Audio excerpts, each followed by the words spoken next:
കൊല്ലം corporation കഴിഞ്ഞ 25 വർഷക്കാലമായി സമാനതകളില്ലാത്ത വികസന പ്രവർത്തനങ്ങളിലൂടെ മുന്നോട്ട് പോവുകയാണ്. ശരിക്കും കൊല്ലം പട്ടണത്തിലെ ജനങ്ങൾ ഇടതുപക്ഷ ജനാധിപത്യ മുന്നണിയുടെ വികസന പ്രവർത്തനങ്ങളെ ഉൾക്കൊണ്ട് തന്നെയാണ് മുന്നോട്ട് പോയിക്കൊണ്ടിരിക്കുന്നത്. അതിൽ ഞങ്ങൾ മുൻതൂക്കം കൊടുത്തിട്ടുള്ളത് കൊല്ലം പട്ടണത്തിൻ്റെ ശുചീകരണ പ്രവർത്തനങ്ങൾക്ക് തന്നെയാണ്. നമുക്കറിയാം, കൊല്ലം പട്ടണത്തിൻ്റെ കുരീപ്പുഴ ചണ്ടിടിപ്പോ ഇപ്പോൾ ഈ കൗൺസിലിൽ ഈ 2025 കൗൺസിലിൽ തീരുമാനമെടുത്തതാണ് കുരീപ്പുഴയിൽ ബയോമൈനിങ്. കഴിഞ്ഞ കൗൺസിലിൻ്റെ അവസാന കാലത്താണ് ബയോമൈനിങ്ങിനെ കുറിച്ച് കോർപ്പറേഷൻ ചിന്തിച്ചിട്ടുള്ളത്. അതനുസരിച്ച് കൊല്ലം കോർപ്പറേഷൻ സർവേ നടത്തി. ആ സർവേയിലൂടെയാണ് 104 ക്യൂബിക് മീറ്റർ മാലിന്യമാണ് അവിടെ കഴിഞ്ഞ 20 വർഷക്കാലമായി മനുഷ്യവിസർജ്യം ഉൾപ്പെടെ നിക്ഷേപിച്ചിരുന്ന സ്ഥലം. അതിനെ ഏറ്റവും ശാസ്ത്രീയമായി സംസ്കരിക്കുന്നതിന് കൊല്ലം കോർപ്പറേഷൻ കഴിഞ്ഞ തെരഞ്ഞെടുപ്പിൽ ഇടതുപക്ഷ ജനാധിപത്യ മുന്നണിയുടെ കരട് പ്രകടന പത്രികയിൽ ഞങ്ങൾ പറഞ്ഞിരുന്നതാണ്. അത് വളരെ കൃത്യമായി തന്നെ ഏറ്റവും ശാസ്ത്രീയമായി പരിഹരിച്ചുകൊണ്ട് അവിടെ ഒരു പൂന്തോട്ടമാക്കി മാറ്റാൻ. ഇന്ന് കുരീപ്പുഴ കണ്ടു കഴിഞ്ഞാൽ കുരീപ്പുഴയിൽ ചെന്നാൽ 70 വർഷക്കാലം മാലിന്യം നിക്ഷേപിച്ചിരുന്ന ഒരു സ്ഥലമാണ് അതെന്ന് മനസ്സിലാക്കാൻ ഒരു പുതിയ വ്യക്തിക്ക് കുരീപ്പുഴയിൽ ചെന്ന് കണ്ടാൽ അങ്ങനെ ഒരു സ്ഥലമായിരുന്നു എന്ന് പറയാൻ കഴിയാത്ത നിലയിലേക്ക് ഞങ്ങൾ ആ മാലിന്യ പ്രശ്നത്തെ പരിഹരിച്ചു. തുടർന്ന് നിരവധിയായിട്ടുള്ള ശുചീകരണ മേഖലയുമായി ബന്ധപ്പെട്ടുകൊണ്ട് ബയോ ബിന്നുകൾ കൊടുക്കുന്നു, ബയോഗ്യാസ് പ്ലാന്റുകൾ കൊടുക്കുന്നു. അങ്ങനെ നിരവധിയായി എയറോബിക് ബിൻ സ്ഥാപിച്ചു, മെക്കനൈസ്ഡ് എയറോബിക് ബിൻ സ്ഥാപിച്ചു. അങ്ങനെ നമ്മുടെ കൊല്ലം പട്ടണത്തിലെ ജൈവമാലിന്യ സംസ്കരണവുമായി ബന്ധപ്പെട്ട് വളരെയേറെ മുന്നോട്ട് പോകാൻ കഴിഞ്ഞിട്ടുള്ളൊരു കാലഘട്ടമായിരുന്നു കഴിഞ്ഞ 20-25 വർഷം. അതോടൊപ്പം തന്നെയാണ് നമുക്കറിയാം, ഏറ്റവും നമ്മളെയൊക്കെ ആരോഗ്യത്തെ തന്നെ ബാധിക്കുന്ന പ്ലാസ്റ്റിക് മാലിന്യങ്ങൾ. പ്ലാസ്റ്റിക്കിനെ വേർതിരിച്ചുകൊണ്ട് അതിനെ ഏറ്റവും ശുചിയാക്കിക്കൊണ്ട് ഹരിതകർമ്മസേനയെ 333 ഹരിതകർമ്മസേനയെ കൊല്ലം പട്ടണത്തിൽ 55 ഡിവിഷനുകളിലായി നിയോഗിച്ചുകൊണ്ടാണ് ഹരിതകർമ്മസേനയുടെ പ്രവർത്തനം ഏറ്റവും നല്ല രീതിയിൽ നടപ്പിലാക്കുന്നത്. ഇപ്പോൾ ഈ അവസാനമായി കേരളത്തിലെ തന്നെ ആദ്യമായിട്ട് DBOT വ്യവസ്ഥയിൽ RRF സ്ഥാപിച്ചുകൊണ്ട് പ്ലാസ്റ്റിക്കിനെ നമുക്ക് ഏറ്റവും നല്ല രീതിയിൽ തന്നെ ശാസ്ത്രീയമായി തന്നെ അത് ബെയിൽ ചെയ്ത് കൊണ്ടുപോകുന്നതിനുള്ള നടപടിക്രമങ്ങൾ പൂർത്തീകരിച്ചിട്ടുള്ള ഒരു നഗരസഭയാണ് കൊല്ലം നഗരസഭ. അങ്ങനെ നമ്മൾ അതുപോലെ തന്നെ കൂടിക്കിടക്കുന്ന മാലിന്യം ഇപ്പോൾ വിവിധ കേന്ദ്രങ്ങൾ തീരദേശ മേഖലയിലായാലും ലിങ്ക് റോഡടക്കം ലിങ്ക് റോഡിൽ പോയി മാധ്യമങ്ങൾ പലതവണ ലിങ്ക് റോഡിലെ മാലിന്യത്തെക്കുറിച്ച് വളരെ വലിയ വിമർശനാത്മകമായി തന്നെ പ്രതിപാദിച്ചിട്ടുണ്ട് മാധ്യമങ്ങളിലൂടെ. പക്ഷേ ആ ലിങ്ക് റോഡിലെ മാലിന്യവും ഞങ്ങൾ ശാസ്ത്രീയമായി സംസ്കരിക്കുന്നതിനുള്ള നടപടിക്രമങ്ങൾ പൂർത്തീകരിച്ചു.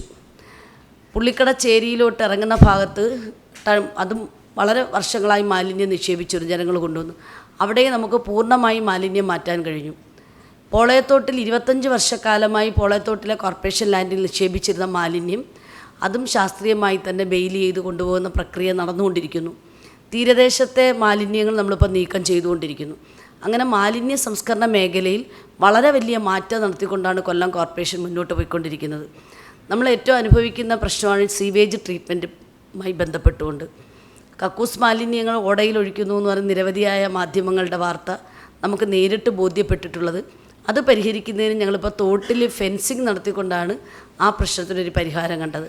അതോടൊപ്പം തന്നെ കുരീപ്പുഴയിൽ നമ്മൾ 2.5 ഏക്കർ സ്ഥലത്ത് 34 കോടി രൂപ ചെലവഴിച്ചുകൊണ്ട് ട്രീറ്റ്മെൻറ്റ് പ്ലാന്റ് സ്ഥാപിച്ചു കഴിഞ്ഞു. നെറ്റ്വർക്കിംഗ് പല ഡിവിഷനുകളിലും പൂർത്തീകരിച്ചിട്ടുണ്ട്.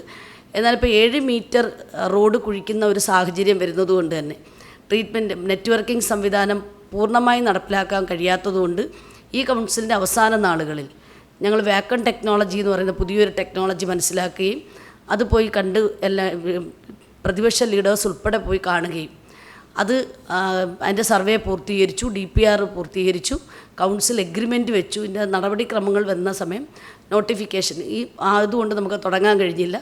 ഇലക്ഷൻ കഴിഞ്ഞാൽ ഉടനെ തന്നെ ആ പ്രവർത്തനം ഏറ്റവും ആധുനികമായ ടെക്നോളജിയിൽ നമുക്ക് ട്രീറ്റ്മെൻറ്റ് പ്ലാന്റ് കമ്മീഷൻ ചെയ്യാനുള്ള നടപടിയിലേക്ക് എത്താനായിട്ട് സാധിക്കും. എല്ലാവർക്കും അറിയാം, വസൂരിച്ചിറയിൽ നമ്മൾ 566 കോടി രൂപ ചെലവഴിച്ചുകൊണ്ട് 50 വർഷക്കാലത്തേക്കുള്ള കുടിവെള്ള പ്രശ്നം പരിഹരിക്കാൻ ട്രീറ്റ് ചെയ്ത വാട്ടർ നമ്മുടെ കൊല്ലം പട്ടണത്തിലും സമീപത്തെ 13 പഞ്ചായത്തുകളിൽ കൂടി നമുക്ക് ഈ ട്രീറ്റ് ചെയ്ത വാട്ടർ കൊടുക്കാനുള്ള സംവിധാനത്തിലേക്ക് നമ്മുടെ വാട്ടർ ട്രീറ്റ്മെൻറ്റ് പ്ലാന്റിൻ്റെ പൂർത്തീകരണ ഘട്ടത്തിലേക്കാണ്. 2 വർഷക്കാലം നാഷണൽ ഹൈവേ അതോറിറ്റിയുടെ വളരെ നിരുത്തരവാദപരമായിട്ടുള്ള പ്രവർത്തനത്തിൻ്റെ ഫലമായിട്ടാണ് ഈ വാട്ടർ ട്രീറ്റ്മെൻറ്റ് പ്ലാന്റ് നമുക്ക് ഈ കൗൺസിൽ കാലത്ത് നമുക്ക് കമ്മീഷൻ ചെയ്യാൻ കഴിയാതെ പോയത്. എന്നാൽ അതിനകത്ത് ബഹുമാന്യനായ ധനകാര്യമന്ത്രിയും കേരളത്തിൻ്റെ മുഖ്യമന്ത്രി ഉൾപ്പെടെ ഇടപെട്ടുകൊണ്ടാണ് PWD റോഡിൽ കൂടി നെറ്റ്വർക്കിംഗ് സംവിധാനം കൊണ്ടുവന്നുകൊണ്ട് ആ പ്രവർത്തനം പൂർത്തീകരിച്ച് ഇപ്പോൾ അതിൻ്റെ മോട്ടറിൻ്റെ വർക്ക് നടന്നുകൊണ്ടിരിക്കുകയാണ്. ഇപ്പം നമ്മുടെ പ്രതിപക്ഷ ലീഡേഴ്സ് ഉൾപ്പെടെ അത് വന്ന് ഈ കഴിഞ്ഞ മാസം അത് സന്ദർശിക്കാനും 95% വർക്ക് പൂർത്തീകരിച്ചുകൊണ്ട് വരുന്ന മെയ് മാസത്തോടുകൂടി അത് കമ്മീഷൻ ചെയ്യാൻ കഴിയുന്ന തരത്തിലേക്ക് നമുക്ക് ആ പ്രവർത്തനം പൂർത്തീകരിക്കാൻ കഴിഞ്ഞു.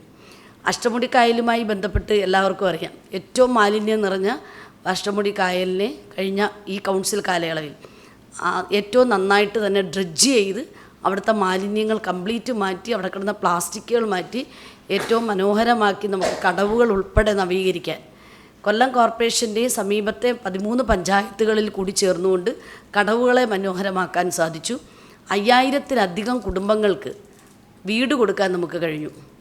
1052 പേർക്ക് നമുക്ക് കോർപ്പറേഷൻ ജനറൽ വിഭാഗത്തിന് 5.25 ലക്ഷം രൂപ വീതം നമുക്ക് വസ്തു വാങ്ങിക്കാൻ കൊടുക്കാൻ കഴിഞ്ഞു. പട്ടികജാതിക്കാരായിട്ടുള്ള കുടുംബങ്ങൾക്ക് ഭൂമി വാങ്ങിക്കാൻ 6 ലക്ഷം രൂപ വെച്ച് അതിനകത്ത് ഒരു രാഷ്ട്രീയം ഇല്ലാതെ 55 ഡിവിഷനിലും അർഹതപ്പെട്ട ലൈഫ് പദ്ധതിയുടെ ലിസ്റ്റിൽ 2017 ലിസ്റ്റിൽ ഉൾപ്പെട്ട മുഴുവൻ പേർക്കും പട്ടികജാതി കുടുംബങ്ങൾക്ക് വസ്തു വാങ്ങിച്ചു കൊടുക്കാനായിട്ട് നമുക്ക് സാധിച്ചിട്ടുണ്ട്. അതുപോലെ തന്നെയാണ് വികസനക്ഷേമ പ്രവർത്തനങ്ങൾ വളരെ വലിയ മുന്നേറ്റം നടത്തിയിട്ടുള്ളൊരു കോർപ്പറേഷനാണ് കൊല്ലം കോർപ്പറേഷൻ.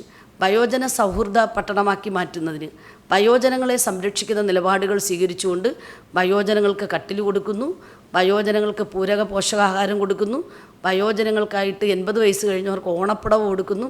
ഏറ്റവും അവരെ ചേർത്ത് നിർത്തിയിട്ടുള്ളൊരു കോർപ്പറേഷൻ എന്ന നിലയിൽ അച്ഛനമ്മമാരെ നോക്കാത്ത മക്കളുള്ള കാലത്ത് അവരെ സംരക്ഷിക്കുന്നതിന് ഞങ്ങൾ 6 പകൽ വീടുകൾ സ്ഥാപിച്ചുകൊണ്ട് ആ പകൽ വീടുകൾ ഏറ്റവും നന്നായിട്ട് അച്ഛനമ്മമാരെ സംരക്ഷിക്കുന്ന ഇടങ്ങളായി മാറ്റാൻ കഴിഞ്ഞിട്ടുള്ളൊരു കോർപ്പറേഷനാണ് കൊല്ലം കോർപ്പറേഷൻ.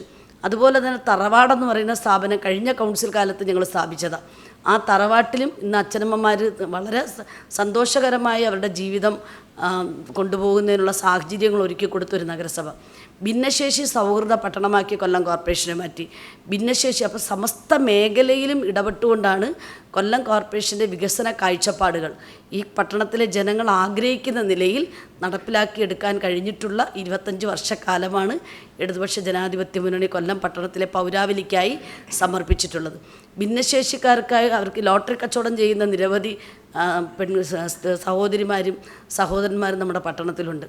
അവരാവശ്യപ്പെട്ട അനുസരിച്ച് അവർക്ക് ക്യാമ്പ് നടത്തി അവർക്ക് മുച്ചക്ര വാഹനങ്ങൾ, ഇലക്ട്രിക് മുച്ചക്ര വാഹനങ്ങൾ ആവശ്യപ്പെട്ട അപേക്ഷകർക്ക് മുഴുവൻ പേർക്കും കൊടുക്കാനായിട്ട് നമുക്ക് കഴിഞ്ഞു. ഇനിയും അപേക്ഷകർ ഓരോ വർഷവും വരും, അവർക്ക് കൊടുക്കാനായിട്ട് നമ്മൾ പദ്ധതി വെച്ചിട്ടുണ്ട്. അവർക്ക് ചെവി കേൾക്കാൻ കഴിയാത്തവർക്ക് അതിനുള്ള സംവിധാനങ്ങൾ നമ്മൾ പല്ല് വരെ വെച്ച് കൊടുത്ത അച്ഛനമ്മമാർക്ക് പുഞ്ചിരി എന്ന പദ്ധതിയിലൂടെ പല്ല് വരെ വെച്ച് കൊടുത്തിട്ടുള്ള ഒരു നഗരസഭയാണ് കൊല്ലം നഗരസഭ. അങ്ങനെ ഭിന്നശേഷി സൗകര്യം ഇപ്പം ഈ നമ്മുടെ ഈ അങ്കണവാടികൾ തോറും കുഞ്ഞുങ്ങൾക്ക് വേണ്ടുന്ന എല്ലാ സൗകര്യങ്ങളും ഒരുക്കി കൊടുത്തുകൊണ്ട് ഏറ്റവും ആധുനികമായ സൗകര്യങ്ങൾ ഒരുക്കി കൊടുത്തുകൊണ്ട് അങ്കണവാടികളെ നമ്മൾ പരിപോഷിപ്പിക്കുന്നു.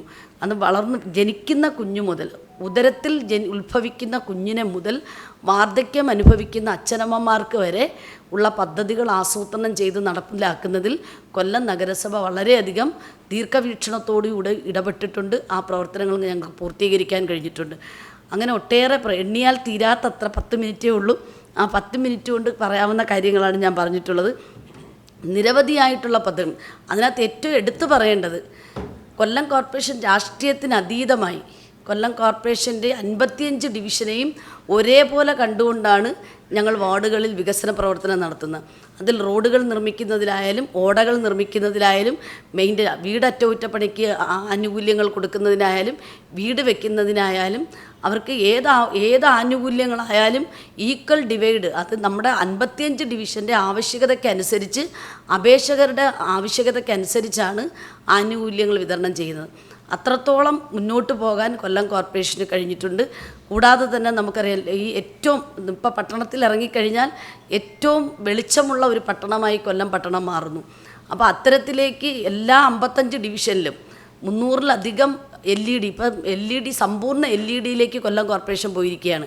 അപ്പോൾ ആ സമ്പൂർണ്ണ LED ബന്ധപ്പെട്ടുകൊണ്ട് നഗരസഭയിലെ 55 വാർഡുകളും പ്രകാശപൂരിതമാക്കി മാറ്റാൻ കഴിഞ്ഞിട്ടുണ്ട്. മാലിന്യ രംഗത്താണെങ്കിൽ വളരെയധികം മുന്നോട്ട് പോകാൻ കഴിഞ്ഞിട്ടുള്ളൊരു നഗരസഭയായി കൊല്ലം കോർപ്പറേഷൻ മാറുന്നു. അങ്ങനെ ഒട്ടേറെ വികസന പ്രവർത്തനങ്ങളിലൂടെ കൊല്ലം നഗരസഭ വളരെ വലിയ കാഴ്ചപ്പാടോടുകൂടിയാണ് വികസന പ്രവർത്തനങ്ങൾ പ്ലാൻ ചെയ്യുന്നത്. ആസൂത്രണത്തിൽ മികച്ച ആസൂത്രണം നടത്തിക്കൊണ്ടാണ് കൊല്ലം പട്ടണം മുന്നോട്ട് പോകുക. അതോടൊപ്പം തന്നെ ഗവൺമെൻറ്റിൻ്റെ പദ്ധതികൾ ഇപ്പോൾ ഈ നമുക്കറിയാം, കോർപ്പറേഷൻ മാള്, കൊല്ലം മുനിസിപ്പൽ കോർപ്പറേഷൻ മാളിൽ തന്നെ 40,000 സ്ക്വയർ ഫീറ്റിലാണ് വർക്ക് നിയർ ഹോം എന്ന പദ്ധതി കേരള ഗവൺമെൻറ്റിൻ്റെ യുവതകൾക്ക് തൊഴിൽ കൊടുക്കുക എന്നുള്ള ലക്ഷ്യത്തോടു കൂടി വർക്ക് നിയർ ഹോം ആരംഭിച്ചു. അപ്പോൾ IT മേഖലയിലെ ഒരു അഭ്യസ്ത വിദ്യന് തൊഴിൽ ചെയ്യുന്നതിന് അവിടെ വരികയും വളരെ സബ്സിഡിയോടുകൂടി ഇപ്പം ഇലക്ട്രിസിറ്റി ആയാലും വാട്ടർ കണക്ഷൻ ആയാലും ആ സ്ഥാപനത്തിനായാലും സബ്സിഡി നിരക്കിൽ അവർക്ക് തൊഴിൽ ചെയ്ത് ജീവിക്കാനുള്ളൊരു സാധ്യത ഒരുക്കി കൊടുത്തുകൊണ്ടാണ് വർക്ക് നിയർ ഹോം ആരംഭിച്ചിട്ടുള്ളത്. അതിന് തൊട്ടടുത്ത് തന്നെ ആണ്ടാമുക്കത്തെ കോർപ്പറേഷൻ്റെ സ്ഥലത്ത് 3,91,00,000 സ്ഥലത്ത് 10 നില കെട്ടിടത്തിലായി IT പാർക്ക് വരികയാണ്. അതിൻ്റെ രണ്ടാം ഘട്ടം എന്ന നിലയിൽ കുരീപ്പുഴയിൽ നമ്മൾ സ്ഥലം ഗവൺമെൻറ്റിന് കൗൺസിൽ തീരുമാനിച്ചു കൊടുത്തിട്ടുണ്ട്. ആ പ്രവർത്തനവും വരുന്ന ഇലക്ഷൻ കഴിഞ്ഞാൽ ഉടനെ തന്നെ ആരംഭിക്കാൻ കഴിയും. ഈ 10 നില കെട്ടിടമെന്ന് പറയുന്നത് അതിൻ്റെ DPR കഴിഞ്ഞു. ഇലക്ഷൻ കഴിയുന്ന സന്ദർഭത്തിൽ തന്നെ അതിൻ്റെ പ്രവർത്തനം ആരംഭിക്കാൻ കഴിയും. കൂടാതെ നമ്മൾ കുരീപ്പുഴയിൽ തന്നെ കംപ്രസ്ഡ് ബയോഗ്യാസ് പ്ലാന്റ് പൂർണ്ണമായി നമ്മുടെ കൊല്ലം പട്ടണത്തിലെ ജൈവമാലിന്യ സംസ്കരണം ശാസ്ത്രീയമായി സംസ്കരിച്ച് കംപ്രസ്ഡ് ബയോഗ്യാസ് പ്ലാന്റ് സ്ഥാപിക്കുന്നതിന് BPCL കരാറിൽ ഏർപ്പെട്ട് കഴിഞ്ഞു. അവിടുത്തെ സർവേ മുഴുവൻ പൂർത്തീകരിച്ചു. കൗൺസിൽ കഴിഞ്ഞാൽ ഉടൻ തന്നെ പുതിയ കൗൺസിലിന് ആരംഭിക്കാനായിട്ട് നമുക്ക് ഈ കംപ്രസ്ഡ് ബയോഗ്യാസ് പ്ലാന്റ് സ്ഥാപിക്കാനായിട്ടുള്ള എല്ലാ നടപടിക്രമവും പൂർത്തീകരിച്ചു കഴിഞ്ഞിട്ടുണ്ട്. അങ്ങനെ നിരവധിയായ വികസന പ്രവർത്തനങ്ങളിലൂടെയാണ് കോർപ്പറേഷൻ മുന്നോട്ട് പോയിട്ടുള്ളത്. ഇത്രയും വികസനങ്ങളെ കാര്യങ്ങൾ വേറെ വിവരിച്ചെങ്കിലും നമ്മൾ ഈ കോർപ്പറേഷൻ്റെ ഈ ടേമിലെ ഭരണം തുടങ്ങിയപ്പോൾ തന്നെ 1 വർഷം കഴിയുന്നതിന് മുമ്പ് പറഞ്ഞ് നിങ്ങളൊരു മീറ്റിംഗ് വിളിക്കണം, ഒരു അവലോകനം. ഏറ്റവും പ്രധാനമായിട്ട് ചർച്ച ചെയ്യേണ്ടത് കുടിവെള്ളം, മാലിന്യ പ്രശ്നങ്ങൾ, ഇങ്ങനെ 4-5 കാര്യങ്ങളുണ്ട്. ഞങ്ങൾക്ക് വ്യക്തമായ അഭിപ്രായങ്ങളുണ്ട്. അപ്പോൾ ഓരോന്നും നിങ്ങൾ സാവകാശം കേട്ട് അതിനെ തുറന്ന് വേണം പോകേണ്ടത്. അന്ന് ഹണി ബെഞ്ചമിൻ എല്ലാം മേയർ പ്രസന്നയായിരുന്നു, വിളിക്കാമെന്ന് പറഞ്ഞു. ഈ 5 വർഷം തുടർച്ചയായിട്ട് ഞങ്ങൾ പറഞ്ഞുകൊണ്ടെന്ന് ഇതുവരെ വിളിച്ചിട്ടില്ല. കൊല്ലം കോർപ്പറേഷനിലെ തദ്ദേശ സ്വയംഭരണ സ്ഥാപനങ്ങളിൽ പ്രതിപക്ഷം എന്ന് പറയുന്നത് ആക്ട് ചെയ്യാൻ പാടില്ല എന്നുള്ളത് ശരി തന്നെ. അത് ഞങ്ങൾ പെട്ടെന്ന് എപ്പോഴും പറയുന്നുണ്ട്. ഞങ്ങൾക്ക് ഇങ്ങനെ പ്രതിപക്ഷം ഇല്ലാത്തതുകൊണ്ട് ഇങ്ങനെ പറയാനൊക്കത്തുള്ളൂ, കൗൺസിലിലേ പറയാനൊക്കത്തുള്ളൂ. അത് പറഞ്ഞു കഴിഞ്ഞാൽ നിങ്ങളിത് ചെയ്തെങ്കിൽ മാത്രമല്ലേ കാര്യങ്ങൾ നമുക്ക് പറയാൻ പറ്റത്തുള്ളൂ. അല്ലെങ്കിൽ ഈ മേയർ പറയട്ടെ വിളിച്ചിട്ടുണ്ടെന്ന് ഒളിച്ചോടുകയായിരുന്നു. അതിൽ നിന്ന് തന്നെ നിങ്ങൾക്ക് മനസ്സിലാവും എന്താണ് അവർ ചെയ്യുന്നതെന്നുള്ളത്. ഞാൻ കാര്യത്തിലോട്ട് വരാം. അപ്പോൾ ഇപ്പോൾ ആദ്യമേ ഞാൻ പറഞ്ഞില്ല, നമുക്ക് ആദ്യം ഇപ്പോൾ ഏറ്റവും പ്രധാനപ്പെട്ട ഒരു സിറ്റി എന്ന് പറയുന്നത് മാലിന്യമുക്തമാക്കുന്ന സിറ്റിയാണ്, ക്ലീൻ സിറ്റി. അതാണ് വളരെ പ്രധാനം. അപ്പോൾ അതിൻ്റെ കാര്യങ്ങൾ ആദ്യം പറഞ്ഞിട്ട് കുടിവെള്ളത്തിലോട്ട് പോകാം. ഈ ക്ലീൻ സിറ്റി ആക്കുന്നതിന് ഒരുപാട് കാര്യങ്ങളുണ്ട്. ഖരമാലിന്യം, അതുപോലെ അതിനകത്ത് ജൈവമാലിന്യം, അജൈവ മാലിന്യം, പിന്നെ അതിനകത്ത് ദ്രവമാലിന്യം. ഇത് കംപ്ലീറ്റ് ഇല്ലാതാക്കണം.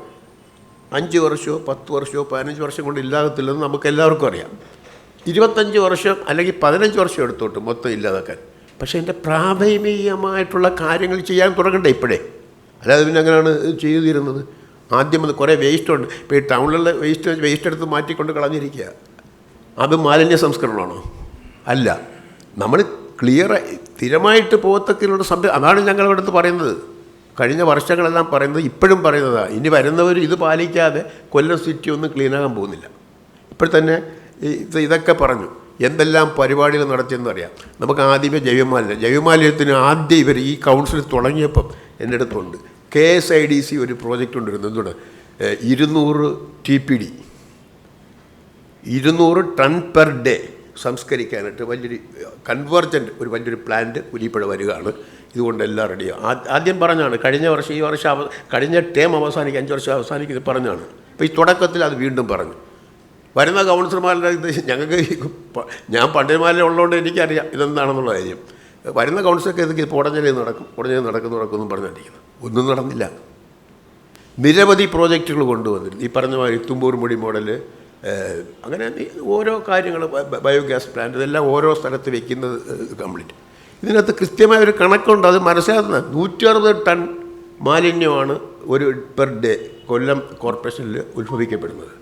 അതിനകത്ത് 70% ജൈവമാലിന്യവും 30% കണക്കുണ്ട്.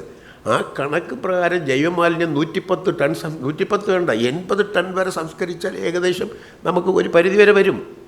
അതിനെന്ത് പ്രോജക്റ്റ് ഉണ്ട്? 80 ടൺ മാലിന്യം ഇവരെ കൊണ്ട് കളയുന്നു.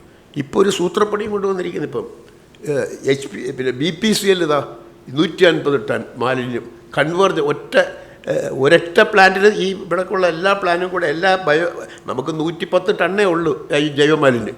150 ടണ്ണിൻ്റെ സംസ്കരിക്കുന്ന ഇപ്പം വേറെ പറഞ്ഞല്ലോ. അത് തന്നെ നമുക്ക് മനസ്സിലാക്കാം ഇത് നടക്കുമോ നടക്കത്തില്ലയോ എന്താണെന്നുള്ള കാര്യം നിങ്ങൾ ഊഹിച്ചെടുത്തോളൂ. അപ്പോൾ അങ്ങനെ പറഞ്ഞിട്ട് കാര്യമില്ല. പ്രായോഗികമായിട്ട് നമുക്ക് മാലിന്യ സംസ്കരണം നീറ്റായിട്ട് നടത്തിയേ പറ്റത്തുള്ളൂ. ഇത് ഞാൻ പറയുന്ന ജൈവമാലിന്യമാണ്. അജൈവ മാലിന്യത്തിന് ഇവരിപ്പം സ്വാഭാവികമായിട്ടും വലിയ പ്രോജക്റ്റ് കൊണ്ടുവന്ന് എല്ലായിടത്തും കൊണ്ടുവച്ച് അജൈവ മാലിന്യം മാറ്റുന്നവൻ ശ്രമിക്കുന്നുണ്ട്. എല്ലാ സ്ഥലത്തും പ്ലാസ്റ്റിക് ബാഗിനകത്ത് കെട്ടിക്കിടക്കുന്ന നിങ്ങൾക്ക് എല്ലാവർക്കും കാണാം. എവിടെ ചെന്നാലും മാലിന്യങ്ങൾ കെട്ടിയിട്ടിരിക്കുകയാണ്. ഒരു സിറ്റിയുടെ കൊണ്ട് കെട്ടിയിട്ടിരിക്കുക. മെയിൻ റോഡിലും ഈ ഇടുക്കിലും എല്ലാം. അപ്പോൾ അതൊരു അജൈവ മാലിന്യ സംസ്കരണ പദ്ധതിയല്ലല്ലോ, ദ്രവമാലിന്യ സംസ്കരണം വരാം. അതാണ് ഇപ്പോൾ മേയർ പറഞ്ഞു 34 കോടി രൂപ ചിലവാക്കി. പണ്ട് തുടങ്ങിയതാണ് ഈ പ്രോജക്റ്റ്. അതായത് പണ്ട് കൊല്ലം മുനിസിപ്പാലിറ്റി ഏതാണ്ട് 40 വർഷത്തിന് മുമ്പ് നമ്മുടെ പഴയ ചെയർമാനായിരുന്ന തങ്കപ്പ സാറ് ഉണ്ടാക്കി വെച്ചാണ് ദ്രവമാലിന്യ. അത് ആദ്യം ഉണ്ടാക്കിയത് എല്ലാ സ്ഥലത്തും വോട്ടറായിട്ട് കൊണ്ട് നമുക്ക് ആദ്യമേ പമ്പിങ് സ്റ്റേഷൻസ് ഉണ്ടാക്കണം. ഇത് ഓരോ സ്ഥലത്തും എല്ലാ സ്ഥലത്തും സ്ഥലം പിടിച്ച് അവിടെ പമ്പിങ് സ്റ്റേഷൻ ഉണ്ടാക്കി. എന്നിട്ട് ഇത് പോകാനുള്ള പൈപ്പ് ലൈൻ ഉണ്ടാക്കി. ഈ കക്കൂസ് മാലിന്യം പോലുള്ള പൈപ്പ് ലൈൻ കുരിപ്പിട അത് തുടങ്ങി വെച്ച്. അപ്പോഴത്തേക്ക് അദ്ദേഹം മാറി പിന്നെ ഒന്നും നടന്നില്ല. പിന്നെ ഇവർ വന്ന് പിന്നെ പത്മനാഭ വന്നപ്പോൾ തിരിച്ച് പൊക്കിയെടുത്തു. കുറച്ച് ചെയ്ത് പിന്നെ വന്നിട്ട് 2 അടി ഒരു 1/2 കിലോമീറ്ററോ 1 കിലോമീറ്ററോ പൈപ്പിട്ടല്ല ഒന്നിച്ച്. ഈ കക്കൂസ് മാലിന്യം സംസ്കരിക്കണമെങ്കിൽ ഈ പൈപ്പ് ലൈനിൽ കൂടെ കൊണ്ട് സംസ്കരിക്കാനൊക്കത്തുള്ളൂ. അല്ലാതെ സംസ്കരിക്കാം. ഇപ്പോൾ 12 MLD പ്ലാന്റാണ് ഉണ്ടാക്കുന്നത്. 12 MLD എന്ന് പറയുന്നത് മനസ്സിലാക്കണം. 12 MLD 120 ലക്ഷം ലിറ്ററാണത് പെർ ഡേ ഒരു ദിവസം. ഇപ്പോൾ ഇതിനകത്ത് നമ്മളിപ്പോൾ ഇവർ പറയുന്നത് എല്ലാ സ്ഥലത്തുനിന്നും ഇപ്പോൾ പ്ലാന്റ് കെട്ടിയ അവിടെ തന്നെ എല്ലാ സ്ഥലത്തുനിന്നും ഞങ്ങൾ ടാങ്കറിനകത്ത് കൊണ്ടുപോയി അവിടെ കൊണ്ടുപോയി സംസ്കരിക്കുന്നതാണ് ഇപ്പോൾ ഇവിടുത്തെ വേഷൻ. അല്ലാതെ പൈപ്പ് ലൈൻ ഇടുന്നില്ല. പൈപ്പ് ലൈൻ ഇടണമെന്നുണ്ടെങ്കിൽ ഇനി 3-4 വർഷമെങ്കിലും എടുക്കും പൈപ്പ് ലൈൻ തീരാനായിട്ട്. മൊത്തത്തിൽ കൊല്ലം കോർപ്പറേഷൻ്റെ അകത്തെ കാര്യമാണ് ഞാൻ പറയുന്നത്. ഇപ്പം ചുരുക്കി പറഞ്ഞാൽ അതിൻ്റെ കണക്ക് കൃത്യമായിട്ട് ഞാൻ പറയാം. നമുക്കറിയാം ഒരു MLD എന്ന് പറഞ്ഞാൽ 10 ലക്ഷം ലിറ്ററാണ് ഒരു MLD. നമ്മളൊരു ടാങ്കർ നമ്മൾ കാണുന്നുണ്ട് സാറിന് ഓടുന്നത്. അതിൻ്റെ ആവറേജ് കപ്പാസിറ്റി വെച്ചാൽ 10,000 ലിറ്ററാണ്. അപ്പോൾ ഒരു MLD എന്ന് പറയുന്നത് 100 ടാങ്കറാണ് ഒരു MLD. 100 ടാങ്കറിൽ പോകുമ്പോഴാണ് ഒരു MLD അവിടെ കപ്പാസിറ്റി ഉള്ളത്. ഈ 12 MLDക്കാണെങ്കിൽ 1200 ടാങ്കർ ഒരു ദിവസം അവിടെ കൊണ്ടൊഴിക്കണം. ഇപ്പോൾ കൊല്ലം കോർപ്പറേഷനിൽ നമ്മൾ എന്തെല്ലാം ചെയ്താലും ശരി, ഇവരെ ഉദാഹരണത്തിന് ഒരു 10 ടാങ്കർ മേടിക്കുന്നു വെച്ചാൽ അത് നടക്കുന്ന കാര്യങ്ങളൊന്നുമല്ല. ഒരിക്കലും 10 ടാങ്കർ മേടിച്ചാൽ തന്നെ ഒരു ദിവസം 5 പ്രാവശ്യം ഇത് അടിക്കാനൊക്കത്തുള്ളൂ. മാക്സിമം 50 ലോഡേ അവിടെ ചെല്ലത്തുള്ളൂ. ആ ലോഡ് സംസ്കരിക്കുന്നതിന് 1/2 MLD മതി അവിടുത്തെ കപ്പാസിറ്റി. ഇവിടെ നമ്മൾ കെട്ടിയിടുന്നതാണ് 12 MLDയുടെ പ്ലാന്റാണ് ഇവിടെ കെട്ടിയിടുന്നത്. അപ്പോൾ അത് കിടന്ന് ദ്രവിച്ച് തുരുമ്പെടുത്ത് അതിൻ്റെ വലിയ മെഷീനറിയെല്ലാം ചീത്തയായി ഭാവി വരുന്ന കൗൺസിലറും തലമുറയ്ക്ക് ഇത് വലിയ ദൂഷ്യം ചെയ്യും. യാതൊരു സംശയമില്ല. അത് എല്ലാവരും മേയർ മനസ്സിലാക്കിയിരിക്കുന്ന ഇപ്പോഴിരിക്കുന്ന ഇരുപന്താനും മേയർ മത്സരിക്കുന്നുണ്ടല്ലോ. അപ്പോൾ അടുത്തോളം കാണുമല്ലോ. ഇത് മനസ്സിലാക്കിയിരിക്കുന്നത് വളരെ നല്ലതാണ്. ഇത് ടെക്നോളജിയാണ്. അല്ല, ഇത് എൻ്റെ വേർഷനല്ല, ഇത് ടെക്നോളജിയാണ് ഞാൻ പറയുന്നത് ചുമ്മാ വെറുതെ പറയില്ല. ഇത് ടെക്നിക്കൽ പോയിൻ്റ് ടെക്നോളജിയാണ് ഞാൻ പറയാണ്. അവിടെ ഇപ്പം ഞാൻ പറഞ്ഞ 1/2 MLD വെള്ളം ഇപ്പം നമുക്ക് മാക്സിമം സംസ്കരിക്കാൻ പറ്റും. അല്ലെങ്കിൽ പൈപ്പ് ലൈൻ മൊത്തരണം. പൈപ്പ് ലൈൻ ആദ്യമേ ചെറിയ പൈപ്പ് ലൈൻ ഇട്ടാലും 12 MLDയുടെ കപ്പാസിറ്റി എന്തിനാണ്? 12 MLD എന്നും പറഞ്ഞ് ജനങ്ങളെ പറ്റിക്കാനുള്ള പരിപാടിയാണ്. അതാണ് ഞാൻ പറഞ്ഞത്. അതൊന്ന് സൂചിപ്പിച്ചെന്ന് മാത്രമേ ഉള്ളൂ. അതിൻ്റെ ടെക്നോളജിയാണ് പറഞ്ഞത്. ഇതിനകത്ത് ഒരു തെറ്റുമില്ല. രണ്ടാമത് നമുക്ക് കുടിവെള്ളത്തിലോട്ട് വരാം. അപ്പോൾ ആ മാലിന്യ സംസ്കരണത്ത് മാത്രമല്ല, ഈ കഴിഞ്ഞ 5 വർഷം ഈ പിന്നെ മാടുകളെ വെട്ടുന്നുണ്ട്. Slaughter house പ്രവർത്തിച്ചിട്ടില്ല. ആര് വെട്ടുന്നു? ഇതൊക്കെ ഇവരുടെ കിങ്കിണികൾ, ഇവരുടെ അടുത്ത ആൾക്കാരുണ്ട്. അവന്മാരൊക്കെ കാശ് മേടിച്ചിട്ട് പലയിടത്തായിട്ട് ആടുമാടുകൾ വിട്ടു. അല്ലെങ്കിൽ അല്ലെന്ന് പറയട്ടെ, എന്തുകൊണ്ട് പിന്നെ ഈ സ്ലോട്ടർ ഹൗസ് പ്രവർത്തിക്കുന്നില്ല? കോഴി വേസ്റ്റ് മെനഞ്ഞാന്ന് ഇത് 4-5 ദിവസമേ ഉള്ളൂ. ഈ 5 വർഷം ഇപ്പോൾ ഉടനെ ചടിപിടുന്ന് പറഞ്ഞൊരു കോൺട്രാക്റ്റൊക്കെ ഉണ്ടാക്കി കേട്ടോ. ഒരു കോൺട്രാക്റ്റ് ഉണ്ടാക്കി ഇപ്പോൾ കോൺട്രാക്റ്റ് കൊടുത്തിട്ടുണ്ട്. ഇത്രയും നാൾ ഈ കോഴി വേസ്റ്റ് അവിടെ പോയിരിക്കുന്നത്. അപ്പോൾ ഈ വേസ്റ്റുകൾ മൊത്തം നമുക്ക് ഗ്രഹത്തിലുണ്ടാക്കുന്നത്, ആടുമാടുകൾ വെട്ടുന്നത്, കോഴി വേസ്റ്റ്, ഇത് മൊത്തം ഇത്രയും നാൾ രണ്ട് പ്രസ്ഥാനങ്ങളാണ് ഇത് കൊണ്ട്, ഒന്ന് അറേബ്യൻ കടലും ഒന്ന് അഷ്ടമുടിക്കാർ. ഇതിനകത്തൂടെ പോയിക്കൊണ്ടിരിക്കുന്നു. അല്ലെങ്കിൽ ഇവർ കണക്ക് പറയട്ടെ. ഇവരുടെ മൊത്തം ഈ കള്ളക്കണക്ക് പറഞ്ഞാൽ ഈ കണക്കിനകത്ത് ഇവരൊരിക്കലും ഒരു 20 MLD 20 ടൗണിൽ കൂടുതൽ വേസ്റ്റ് സംസ്കരിക്കുന്നില്ല ഈ കണക്ക് പ്രകാരം.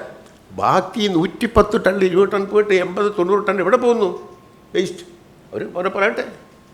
ഇത് കണക്കുകളാണിത്. അല്ല ഞാൻ വെറുതെ പറയുന്നില്ല, ഇത് കണക്കുണ്ട്. അത് വെച്ചുകൊണ്ടാണ് ഞാൻ പറയുന്നത്. അപ്പോൾ അത് സ്വാഭാവികമായിട്ടും മാലിന്യം അമ്പേ പരാജയമാണ്. ഇപ്പോൾ പുറത്തിറങ്ങി നോക്ക്, സിറ്റിയിൽ കൂടെ നോക്കുമ്പോൾ ഇങ്ങനെ ഈ കാണുന്നതൊന്നുമില്ല. ഇപ്പം തന്നെ വലിയ ഭാഷയായിട്ടാണ് പേർ പറയുന്നത്. 54 ക്യൂബിക് മീറ്റർ അല്ലെങ്കിൽ ഇത്രയും ടൺ മാലിന്യം ഞങ്ങൾ 11 കോടി രൂപ കൊടുത്തിട്ടാണ് ഈ കുഴിപ്പുഴ റെഡിയാക്കിയത്. അവിടെ കുഴിപ്പുഴയിൽ ആൾ അകത്ത് താമസിക്കുന്നില്ല. അതിനകത്ത് നമുക്ക് നേരത്തെ കുഴിപ്പുഴ സ്ഥലമൊക്കെ അതിനകത്ത് ഇത് കൊണ്ട് കൂട്ടി ആക്കിയതാണ്. ആ വേസ്റ്റ് 11 കോടി രൂപ കൊടുത്തിട്ട് അവിടെ പോയി പൂന്തോട്ടം ഉണ്ടാക്കിയിരിക്കുകയാണ്. അത് ഞാൻ സമ്മതിച്ചു, നല്ല കാര്യം തന്നെ. പക്ഷേ ഇതിനോടനുബന്ധിച്ച് ബാക്കിയുള്ള സ്ഥലങ്ങളിൽ തീരദേശം നിങ്ങൾ മനസ്സിലാക്കണം. എല്ലായിടത്തും തീരദേശത്ത് എല്ലാ സ്ഥലങ്ങളിലും വേസ്റ്റ് കടൽ കൊണ്ടുപോകും. ഇവിടെ ഇപ്പോൾ ബ്രേക്ക് വാട്ടർ ഇട്ടുണ്ട്, അറിയാമല്ലോ, ബ്രേക്ക് വാട്ടർ അത് ബ്ലോക്ക് ചെയ്തിരിക്കുകയാണ്. കടലിൽ അങ്ങോട്ട് പോകത്തില്ല. ബ്രേക്ക് വാട്ടർ ഇപ്പോഴത്തെ വേസ്റ്റ് പോകത്തില്ല. ഇതേപോലെ ലെഗസി വേസ്റ്റ് അവിടെ ഇത്ര അല്ലെങ്കിലും അവിടെ ഇതിൻ്റെ ഒരു 4-1 വേസ്റ്റ് ഇപ്പോഴും കിടപ്പുണ്ട്. അന്ന് മുതൽ ഞാൻ പറയുകയാണ് ഈ വേസ്റ്റ് ഞാൻ പോലെ കൗൺസിലറാണ് ഇവിടുത്തെ, അത് മാറ്റണം. തീരദേശവാസികൾ തെങ്ങിപ്പാർക്കിന് ഇടയ്ക്കാണ് കിടക്കുന്നത്. ഈ ലെഗസി വേസ്റ്റ് എടുത്ത് മാറ്റിയേ പറ്റും. നിങ്ങൾ കുരിപ്പടയ്ക്ക് പ്രാധാന്യം കൊടുക്കണം, മാറ്റണം. നമ്പർ 1. അതിൻ്റെ കൂടെ ഇതെടുക്കണം. ഇതെടുത്തിട്ടില്ല. ചോദിച്ചു നോക്ക്. ഈ മേയർ വരുന്നതിന് മുമ്പ് എല്ലാ കൗൺസിലും ഞാനത് പറയും. ഇപ്പം ഈ മേയർ വന്ന ശേഷം എല്ലാ ദിവസവും ഞാൻ പറയും നാളെ എടുക്കാം ഇങ്ങനെ പറയുന്നതല്ലാതെ 1 കിലോ വേസ്റ്റ് ഇപ്പോൾ തീരപ്രദേശത്തിന് അതിന് ഹാർബറിനകത്തുള്ളത് ഹാർബർ എഞ്ചിനീയറിംഗ് ഡിപ്പാർട്ട്മെൻറ്റിലായിരുന്നു. അവരിടപെട്ട് വേസ്റ്റ് അങ്ങനെ തന്നെ കൊണ്ടുപോയി. പക്ഷെ നമ്മൾ വേസ്റ്റ് എടുക്കുന്ന കൂട്ടത്തിൽ തന്നെ ഇത് വേസ്റ്റ് ഇല്ലാതാക്കുന്ന സംവിധാനം പെർമനൻ്റായിട്ട് ഉണ്ടാക്കണം. അതിലിവർ എത്രയോ പ്രോജക്റ്റ് കൊണ്ടുവന്നൂടെ. ഈ പ്രോജക്റ്റിൽ ഒന്നും ഫലപ്രദമായിട്ട് നടപ്പാക്കാൻ ഇവർക്ക് സാധിച്ചില്ല. കെടുകാര്യസ്ഥതയാണ്. ഇപ്പം ഈ മേയറിൻ്റെ സാന്നിധ്യത്തിൽ ഞാൻ പറയുന്നത് ഇവർ കൊണ്ടുവന്നതല്ല, നമ്മുടെ സംസ്ഥാന സർക്കാർ വേസ്റ്റ് മാനേജ്മെൻറ്റ് കൊണ്ടുവന്ന ഏറ്റവും നല്ലൊരു പരിപാടിയായിരുന്നു ബിൻ കമ്പോസ്റ്റ് പ്ലാന്റ്. നമ്മുടെ പിന്നെ കൊല്ലം കോർപ്പറേഷനിൽ 1000 ഭവനങ്ങളുണ്ട്. 1000 ബിൻ കമ്പോസ്റ്റ് പ്ലാന്റ് കൊടുത്തു കഴിഞ്ഞിരുന്നാൽ അവരെ നമ്മൾ പഠിപ്പിക്കണം. അപ്പോൾ ഈ മേയർ കഴിഞ്ഞ ടേമിൽ മേയറായിരുന്ന സമയത്താണ് ഇത് കൊണ്ടുവന്നത്. നമ്മളിത് മനസ്സിലാക്കിയിട്ട് ഞാൻ എൻ്റെ ഒരു റെസിഡൻസ് അസോസിയേഷൻ സ്ഥലത്ത് തന്നെ 250 വീടേ ഉള്ളൂ. ഇതെടുത്ത് ഫലപ്രദമായിട്ട് നടത്തിയപ്പോൾ നല്ലോണം ഫലപ്രദമായിട്ട് നടക്കുന്നത്. ഈ ബയോ വേസ്റ്റും നോൺ ബയോ വേസ്റ്റും അജൈവമാലിന്യം ഞങ്ങൾ കൃത്യമായിട്ട് മാറ്റുക. അത് മേയർക്ക് പല പ്രാവശ്യം ഞാൻ പറഞ്ഞു, മേയർക്കറിയാം, നിങ്ങൾക്ക് ആർക്കെങ്കിലും വന്ന് ഞങ്ങൾ കാണിച്ചുതരാം. അത് വിചാരിച്ചാൽ സാധിക്കും. എല്ലാവരെയും വിളിക്കണം. അല്ല ഞാൻ മാത്രം ഇവർ ചെയ്തതെന്ന് വെച്ചാൽ ഏതാണ്ട് ഒരു 30,000-ഓളം ബിൻ കമ്പോസ്റ്റ് മേടിച്ച് അങ്ങോട്ട് ഇട്ട് കൊടുത്ത് ഹരിതകർമ്മ സേനക്കാരെ കൊണ്ട് കൊടുത്തതൊന്നും അറിഞ്ഞുകൂടാതെ അവർക്കിത് എങ്ങനെ ജനങ്ങളെ പഠിപ്പിക്കണ്ടേ, എങ്ങനെ ഉപയോഗിക്കണം, ഏത് വിധത്തിൽ ഉപയോഗിക്കും, ഒന്നും ചെയ്തില്ല. വെറുതെ കൊണ്ട് കൊടുത്തു. കൗൺസിലർമാരെപ്പോഴും തുടിച്ചില്ല, ഞങ്ങളൊന്നും അറിഞ്ഞ് ബിൻ കമ്പോസ്റ്റ് കൊടുക്കുന്നു. അവർ ഹരിതകർമ്മ സേനക്കാരെ കൊണ്ട് കൊടുത്താൽ പറ്റുമോ? ഓരോ ഡിവിഷൻ എടുത്ത് ആ കൗൺസിലറുടെ മേൽനോട്ടത്തിൽ അവിടുത്തെ എല്ലാ റെസിഡൻസ് അസോസിയേഷൻ, പോലീസിൻ്റെ സഹായം എല്ലാം കൂടെ ഉണ്ടെങ്കിൽ മാത്രമേ നമുക്കിത് കംപ്ലീറ്റ് ആയിട്ട് നടത്താനൊക്കത്തുള്ളൂ. അപ്പോൾ ഇത് നടത്താനൊക്കെ എന്നുള്ള കാര്യം എനിക്ക് പേഴ്സണലായിട്ട് ഞാൻ പറയുന്നത് ഇത് നമുക്ക് നടത്താൻ പറ്റും. പക്ഷേ അവർ ഈ അഡ്വൈസ് സ്വീകരിക്കാൻ തയ്യാറല്ല.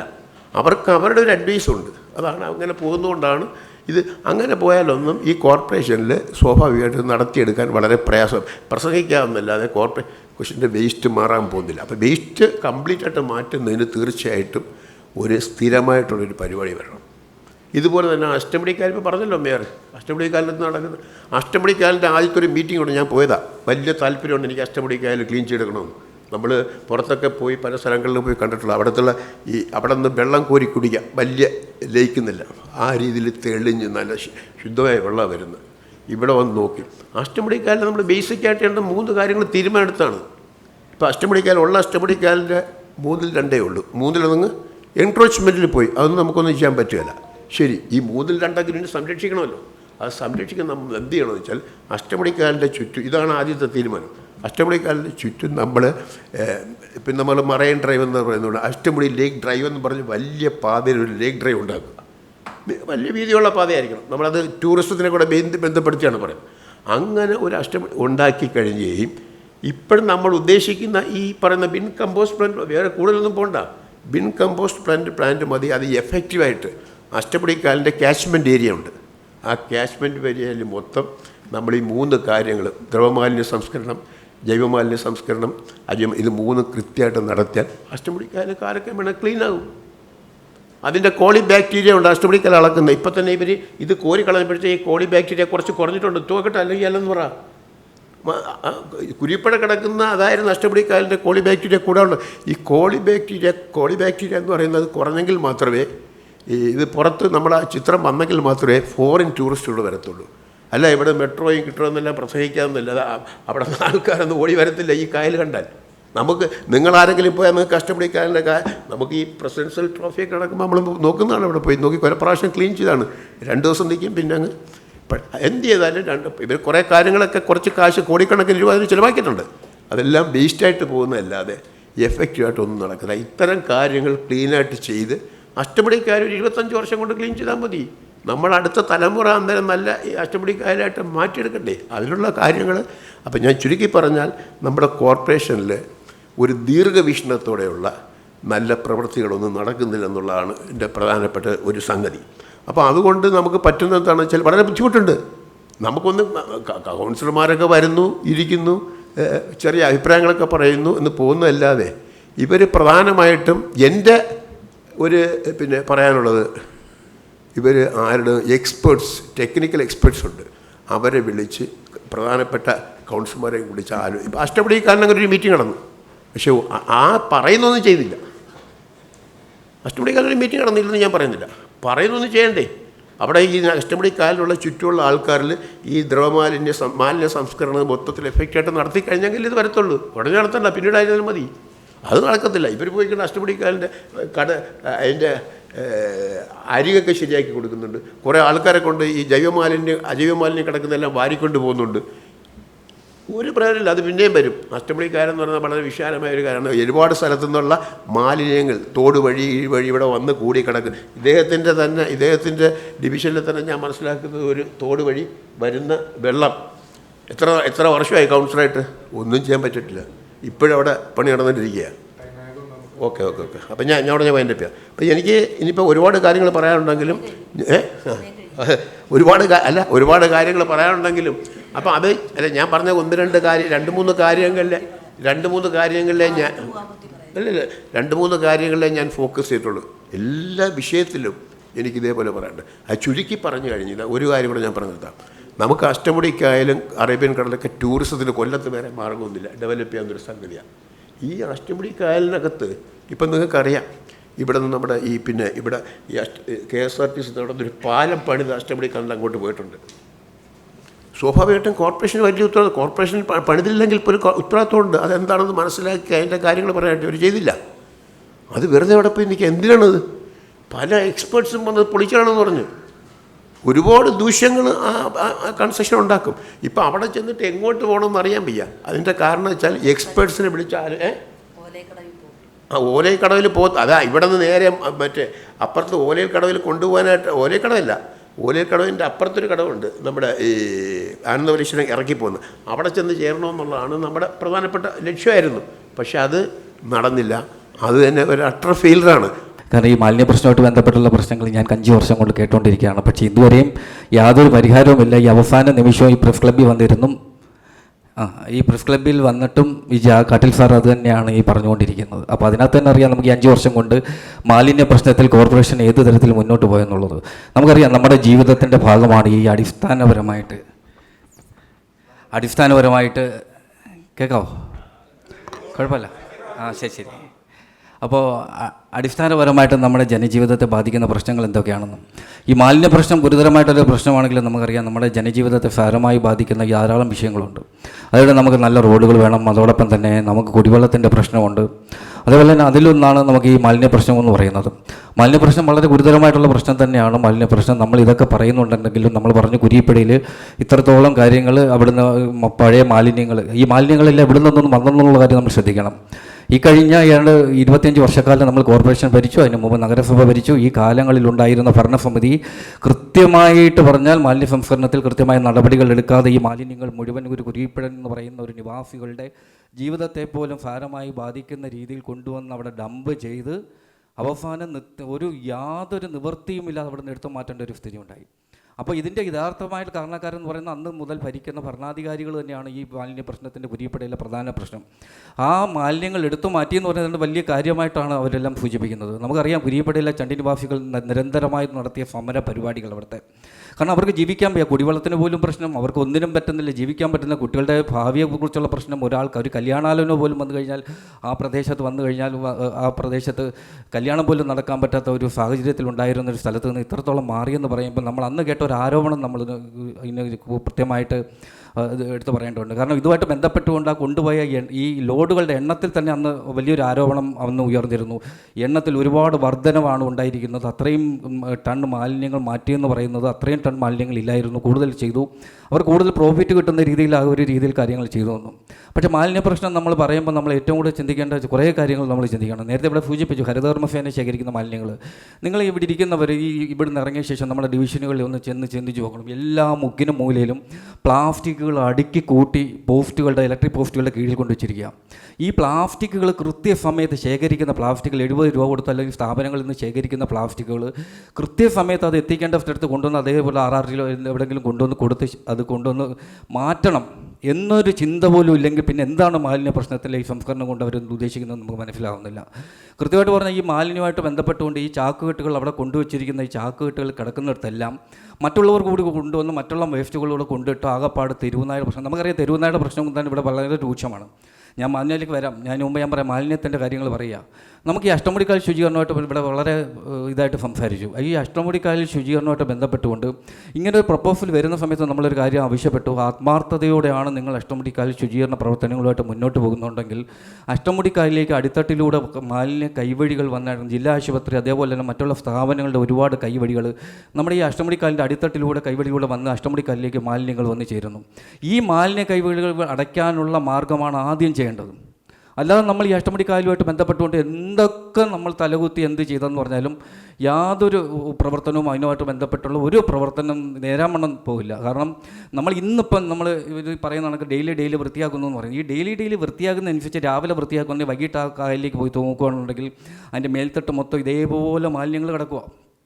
ഇത് മാത്രമല്ല, നമുക്ക് ഇന്നിടയ്ക്ക് സോഷ്യൽ മീഡിയയിലൊക്കെ കഴിഞ്ഞ വർഷങ്ങളിലൊക്കെ വന്നാണ് പല ആശുപത്രികളൊക്കെ മാലിന്യങ്ങൾ കൊണ്ടുവന്ന് ഓരോ കൈവഴികളിലേക്ക് ഇട്ട് വെച്ചിട്ട് ഈ അഷ്ടമുടിക്കായലിലേക്ക് ഒഴുക്കി വിടുന്നത്. അതേപോലെയാണ് ബയോ ടോയ്ലറ്റിൻ്റെ സംവിധാനത്തെക്കുറിച്ച്. ബയോ ടോയ്ലറ്റുമായിട്ട് ബന്ധപ്പെട്ട് എന്ത് ഇതുമായിട്ട് ബന്ധപ്പെട്ട ഒരു കാര്യം കൊണ്ടുവന്നാലും ആദ്യത്തെ ഒരു പ്രഖ്യാപനവും ആ ഒരു പ്രവൃത്തിയിൽ ഒഴിച്ച് പിന്നീട് അതിനൊരു തുടർച്ച ഉണ്ടാകുന്നില്ല, ഒരു കണ്ടിന്യൂഷൻ ഒരു കാര്യത്തിലും ഉണ്ടാകുന്നില്ല. അതേപോലെ ബയോ ടോയ്ലറ്റിൻ്റെ കാര്യമായിട്ട് ബന്ധപ്പെട്ടുകൊണ്ട് നമുക്കവിടെ വന്നു. ബയോ ടോയ്ലറ്റ് ഇപ്പം കൊണ്ടുവച്ച് ആദ്യം 5-6 കൊണ്ടുവച്ചിടത്തെല്ലാം അതെല്ലാം പൊട്ടി വാരി അത് കിടക്കും. കാരണം ഗുണമേന്മയില്ലാത്ത സാധനം ആർക്കാണ്ടോ വേണ്ടി എന്തൊക്കെയോ ചെയ്യുന്നു. ബയോഗ്യാസ് ഇവിടെ വിതരണം ചെയ്തു. ഈ ബയോഗ്യാസ് ഏതെങ്കിലും ഒരു വീട്ടിൽ ഈ ബയോഗ്യാസ് ഉപയോഗിക്കുന്നു നിങ്ങളൊന്ന് തിരക്കണം. ഇപ്പോൾ അതെല്ലാം ഈ ചവറുകളും മറ്റു കാര്യങ്ങളും വീട്ടിലുള്ള വേസ്റ്റുകളും ഡംപ് ചെയ്യാനുള്ള ഒരു സ്ഥലമായിട്ട് ഈ ബയോഗ്യാസ് മാറ്റി. ഇനോക്കുലുമായിട്ട് ബന്ധപ്പെട്ടുകൊണ്ട് ബയോബിന്നുകൾ വിതരണം ചെയ്തു. പിന്നീട് ഇതിനകത്ത് ഇടാനുള്ള ഇനോക്കുലം കിട്ടാതായി. ഇനോക്കുലം കിട്ടാതെ ആദ്യത്തെ സംഭവം കഴിഞ്ഞ ശേഷം പിന്നീട് അത് കിട്ടാനില്ല. അതിനുള്ള ഒരു കണ്ടിന്യൂഷൻ ഈ മാലിന്യ സംസ്കരണമായിട്ട് ഒരു ആത്മാർത്ഥമായിട്ടുള്ളൊരു പ്രവർത്തനം ഇതുമായിട്ട് ബന്ധപ്പെട്ടുകൊണ്ട് ഒരിടത്തും ഉണ്ടായിട്ടില്ല. കടത്തുകടവുകൾ നവീകരിച്ചെന്ന് പറയുന്നു. ഈ കടത്തുകടവുകളുടെ ഇന്നത്തെ സ്ഥിതി നിങ്ങൾ പോയി നോക്കണം. ക്യാമറ വെച്ചെന്ന് പറയുന്നു, അത് ടൈലിട്ടെന്ന് പറയുന്നു, ചെളി മാറ്റിയെന്ന് പറയുന്നു. നിങ്ങൾക്കൊന്ന് ചിന്തിച്ച് നോക്കണം, ചെളി എവിടെ മാറ്റിയെന്നുള്ള കാര്യമാണ് എന്തായാലും ഇത്രത്തോളം ചെളികൾ കടത്തുകടവുകളിൽ നിന്ന് മാറ്റിയിട്ടുണ്ടെങ്കിൽ ആ പ്രദേശത്ത് തന്നെ കാണണമല്ലോ ആ ചെളി എവിടെ, അല്ലെന്നുണ്ടെങ്കിൽ അവർ കൊണ്ടുപോകണമല്ലോ. എവിടെ ചെളി മാറ്റി എന്നുള്ള കാര്യമാണ് ഒരു വ്യക്തമാണ്. നമുക്കൊരു ചിന്തിക്കുക എന്താണെന്നറിയാം.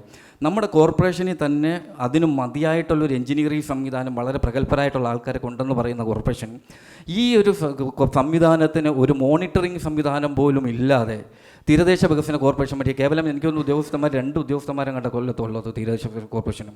ആ തീരദേശ വികസന കോർപ്പറേഷൻ വഴി ടെൻഡർ നടപടികളിലിട്ട് വല്ല ആൾക്കാരും പൈസ കൊണ്ടുപോയെന്നല്ലാതെ ഏതാണ്ട് 8 കോടി രൂപയോളം ചെലവഴിച്ച് അഷ്ടമുടിക്കായൽ നവീകരിച്ചു എന്ന് പറയുന്ന അഷ്ടമുടിക്കായലിൻ്റെ അവസ്ഥ ഇന്നും ചെന്ന് നോക്കണം.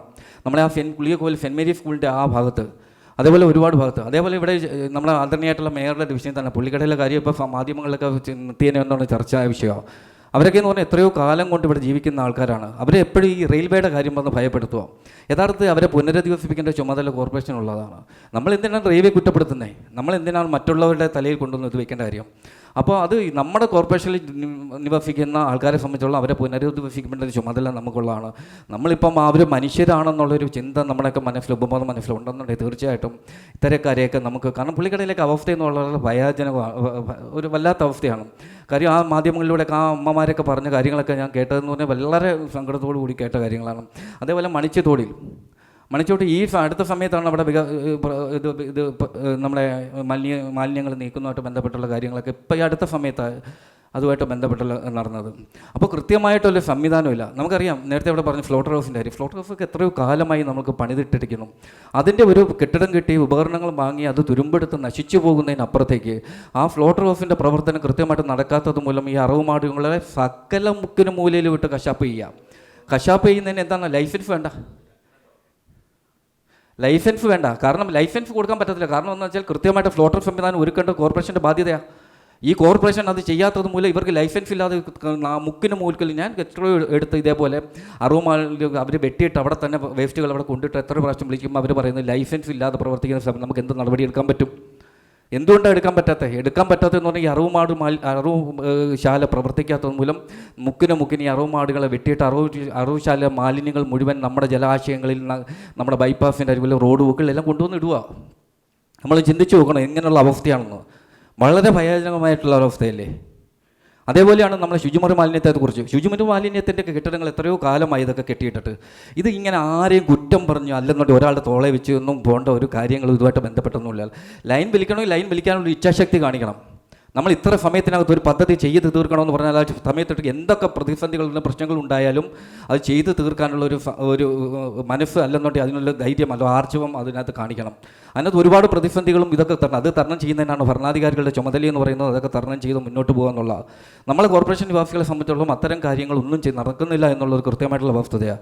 നമുക്കറിയാം, കൊല്ലം കോർപ്പറേഷനെ സംബന്ധിച്ചിടത്തോളം നമുക്കിവിടെ പറയും, നമ്മളെ മേയറായാലും മറ്റുള്ളവർ ഭരണാധികാരികളൊക്കെ പറയും നമ്മൾ ലോകോത്തരമാണ്. ലോകത്തെക്കുറിച്ച്, കാരണം എനിക്ക് അതിനെക്കുറിച്ച് സൂചിപ്പിക്കുന്നത് നമ്മളെ പറയാറുണ്ട്, പഴയ ആൾക്കാരൊക്കെ പറയാറുണ്ട്, ഈ പൊട്ടക്കിണറ്റിലെ തവളയെല്ലാം കാരണം അതിനകത്താണ് വലിയ ലോകമെന്ന് പറഞ്ഞിരിക്കുന്ന ആൾക്കാരാണ്. നിരവധിയായിട്ട് നമ്മൾ എത്രയോ സ്ഥലങ്ങളിൽ പോയി നമ്മൾ സന്ദർശനം നടത്തി, എത്രയോ പരിപാടികൾ, എന്തെല്ലാം ഓരോ നഗരങ്ങൾ. നമ്മൾ പണ്ടൊക്കെ ചിന്തിക്കുന്ന ഒറീസയൊക്കെ വളരെ താഴ്ന്ന ലെവലിൽ പോലെ നല്ല ദരിദ്രമായിട്ടുള്ളൊരു സംസ്ഥാനം നോക്കിയാൽ നമ്മൾ കരുതുന്നത്, നമ്മളെ മനസ്സിലൊക്കെ ഉള്ളത്. പക്ഷേ അവിടെയൊക്കെ ചെന്ന് പോകണം. രാത്രി 11:30 മണിക്കും അവിടെ സ്ത്രീ തൊഴിലാളികൾ ഉൾപ്പെടെയുള്ളവർ അവർ ശുചീകരണവുമായിട്ട് ബന്ധപ്പെട്ടുകൊണ്ട് നിൽക്കുക. സ്ത്രീകൾ ഉൾപ്പെടെയുള്ളവർ, ബഹുമാനയുടെ മേയർ ഉൾപ്പെടെ എല്ലാം കണ്ടതാണ്. ഇതേപോലെ നഗരത്തിൻ്റെ വിവിധ ഭാഗങ്ങളിൽ ശുചീകരണത്തിനായാലും കക്കൂസ് മാലിന്യ പ്ലാന്റിൻ്റെ പ്രവർത്തനവുമായിട്ട് ബന്ധപ്പെട്ടോ അല്ലെങ്കിൽ ഫ്ലോട്ടർ ഹൗസിൻ്റെ പ്രവർത്തനവുമായിട്ട് ബന്ധപ്പെട്ടാലും മാലിന്യവും പ്ലാസ്റ്റിക് മാലിന്യവും കൃത്യമായിട്ട് സംസ്കരിക്കുന്ന കാര്യത്തിലും കൃത്യമായുള്ളൊരു അജണ്ടയും കൃത്യമായിട്ട് പ്ലാനും പദ്ധതിയും മറ്റുള്ള രാജ്യത്തിൻ്റെ വിവിധ ഭാഗങ്ങളിലുള്ള നഗരസഭകൾക്കും എല്ലാം ഉണ്ട്. ഏതാണ്ട് 2014 ശേഷം നമ്മൾ ചിന്തിക്കുന്നത് 2014 ശേഷമാണ് കേന്ദ്ര സർക്കാർ, കാരണം ഇത്തരത്തോളം നഗരസഭകളുടെ വികസനവും തദ്ദേശ സ്വയംഭരണ സ്ഥാപനങ്ങളുടെയും സംസ്ഥാന സർക്കാരുടെയും കേന്ദ്ര സർക്കാർ പദ്ധതികളുടെയൊക്കെ വികസന പ്രവർത്തനങ്ങൾ നടക്കുന്നത്. ഈ ഒരു കാലയളവിൽ എത്രത്തോളം രൂപയാണ് പല പദ്ധതികളിലൂടെ കേന്ദ്ര സർക്കാരിൻ്റെയും മറ്റൊക്കെ കേന്ദ്ര സർക്കാരിൻ്റെ വിവിധ പദ്ധതികളായിട്ട് നമ്മുടെ ഇവിടത്തേക്ക് വന്നത്. നമ്മൾ ചിന്തിക്കണം, അമൃത് 2 260, നേരത്തെ പറഞ്ഞ 267 കോടി രൂപയാണ് നമുക്ക് അമൃതിൻ്റെ വന്നത്. അതിൽ 24 കോടി രൂപകൾ ചെലവഴിച്ചിട്ടുള്ളൂ. കഴിഞ്ഞ ഓഡിറ്റ് റിപ്പോർട്ടിൽ കൃത്യമായിട്ട് പറഞ്ഞിരിക്കുന്നത് ഹെൽത്ത് ഗ്രാൻഡ് 37 കോടി രൂപ പാഴാക്കി കളഞ്ഞെന്ന്. നേരത്തെ ഇവിടെ പറഞ്ഞു, കുട്ടികളും മുലയൂട്ടുന്ന അമ്മമാരെ സംബന്ധിച്ചുള്ള അവർക്കുള്ള പദ്ധതികൾക്കുള്ള ഫണ്ടുകൾ അക്കൗണ്ടുകളിൽ കെട്ടിക്കിടക്കുന്നു. നമ്മൾ ചിന്തിക്കണം, നമ്മുടെ ഒരു കോർപ്പറേഷൻ്റെ വികസനം നമ്മുടെ കേന്ദ്ര സർക്കാരിൻ്റെ പദ്ധതിയിലെ സംസ്ഥാന സർക്കാരിൻ്റെ പദ്ധതികൾ കൊണ്ട് മാത്രമല്ല നടക്കുന്നത്. നമ്മുടെ തനതായ വികസനം നടക്കേണ്ട ബാധ്യത നമ്മൾ തനതായിട്ട് എന്തൊക്കെ പദ്ധതികൾ നമ്മൾ ആവിഷ്കരിച്ച് നടപ്പിലാക്കേണ്ട ബാധ്യത കൂടി കോർപ്പറേഷൻ്റെ ഭരണസമിതിക്കുണ്ട്. നമ്മൾ ചിന്തിക്കേണ്ട, നമ്മുടെ ഈ വികസന പദ്ധതി നടപ്പിലാക്കണമെങ്കിൽ നമുക്ക് തനത് വരുമാനം കൂടിയേ തീരൂ. ഈ തനത് വരുമാനം കൂടണമെങ്കിൽ നമ്മൾ നിത്യേനയുള്ള വരുമാനങ്ങൾ വാടക ഇനത്തിലും കോർപ്പറേഷൻ്റെ കെട്ടുകളിൽ നിന്ന് വാടക ഇനത്തിൽ എന്നുണ്ടെങ്കിൽ മറ്റുള്ള നികുതി ഇനത്തിൽ പിരിക്കുന്ന വരുമാനം കൊണ്ടാണ് നമ്മൾ ഓരോ കാര്യങ്ങളും നടപ്പിലാക്കുന്നത്. നമ്മളത് ചിന്തിക്കണം. 1994 മുതലുള്ള വാടക ഇന്നും കോർപ്പറേഷൻ കുടിശ്ശിയാണെന്ന് പറഞ്ഞാൽ നമ്മളൊന്ന് ചിന്തിച്ച് നോക്കണം ഈ ഭരണസമിതിയുടെ ആർജവം എത്രത്തോളം ഉണ്ടെന്ന്. എന്ത് ഭരണമാണ് ഇവിടെ നടക്കുന്നത്? ഞാനിവിടെ നേരത്തെ കഴിഞ്ഞ കാലങ്ങളിലൊക്കെ നമ്മളിവിടെ പ്രസ് മീറ്റും അതോടൊപ്പം തന്നെ മറ്റു കാര്യങ്ങളൊക്കെ ഞാൻ സൂചിപ്പിച്ച ഒരുപാട് കാര്യമുണ്ട്.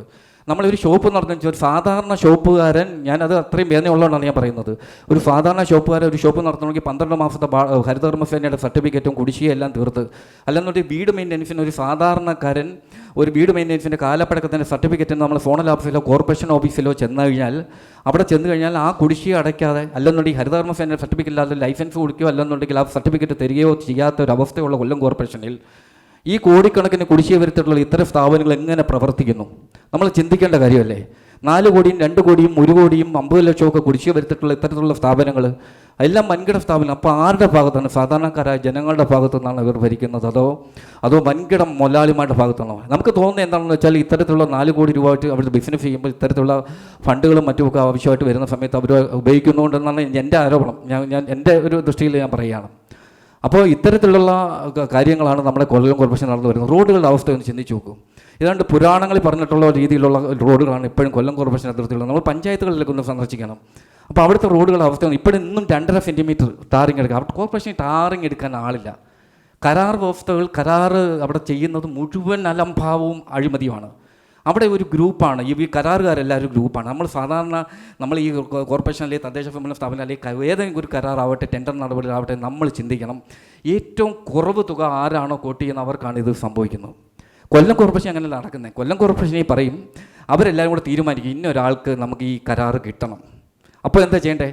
ആ കരാറ് കിട്ടേണ്ട ആൾക്ക് ഇടുന്നേക്കാൾ കൂടുതൽ എമൗണ്ടും മറ്റ് 2 പേരിടും. അപ്പോൾ എന്തുവാ ഈ കുറവ് വരുന്ന? അവിടെ ഒരു മത്സരം നടക്കുന്നില്ല. ഈ മത്സരം നടന്നെങ്കിൽ കോർപ്പറേഷന് അതിൻ്റെതായിട്ടുള്ള ലാഭം കിട്ടത്തുള്ളൂ ഒരു വർക്ക് നടക്കുമ്പോൾ. ഇതങ്ങനെയല്ല.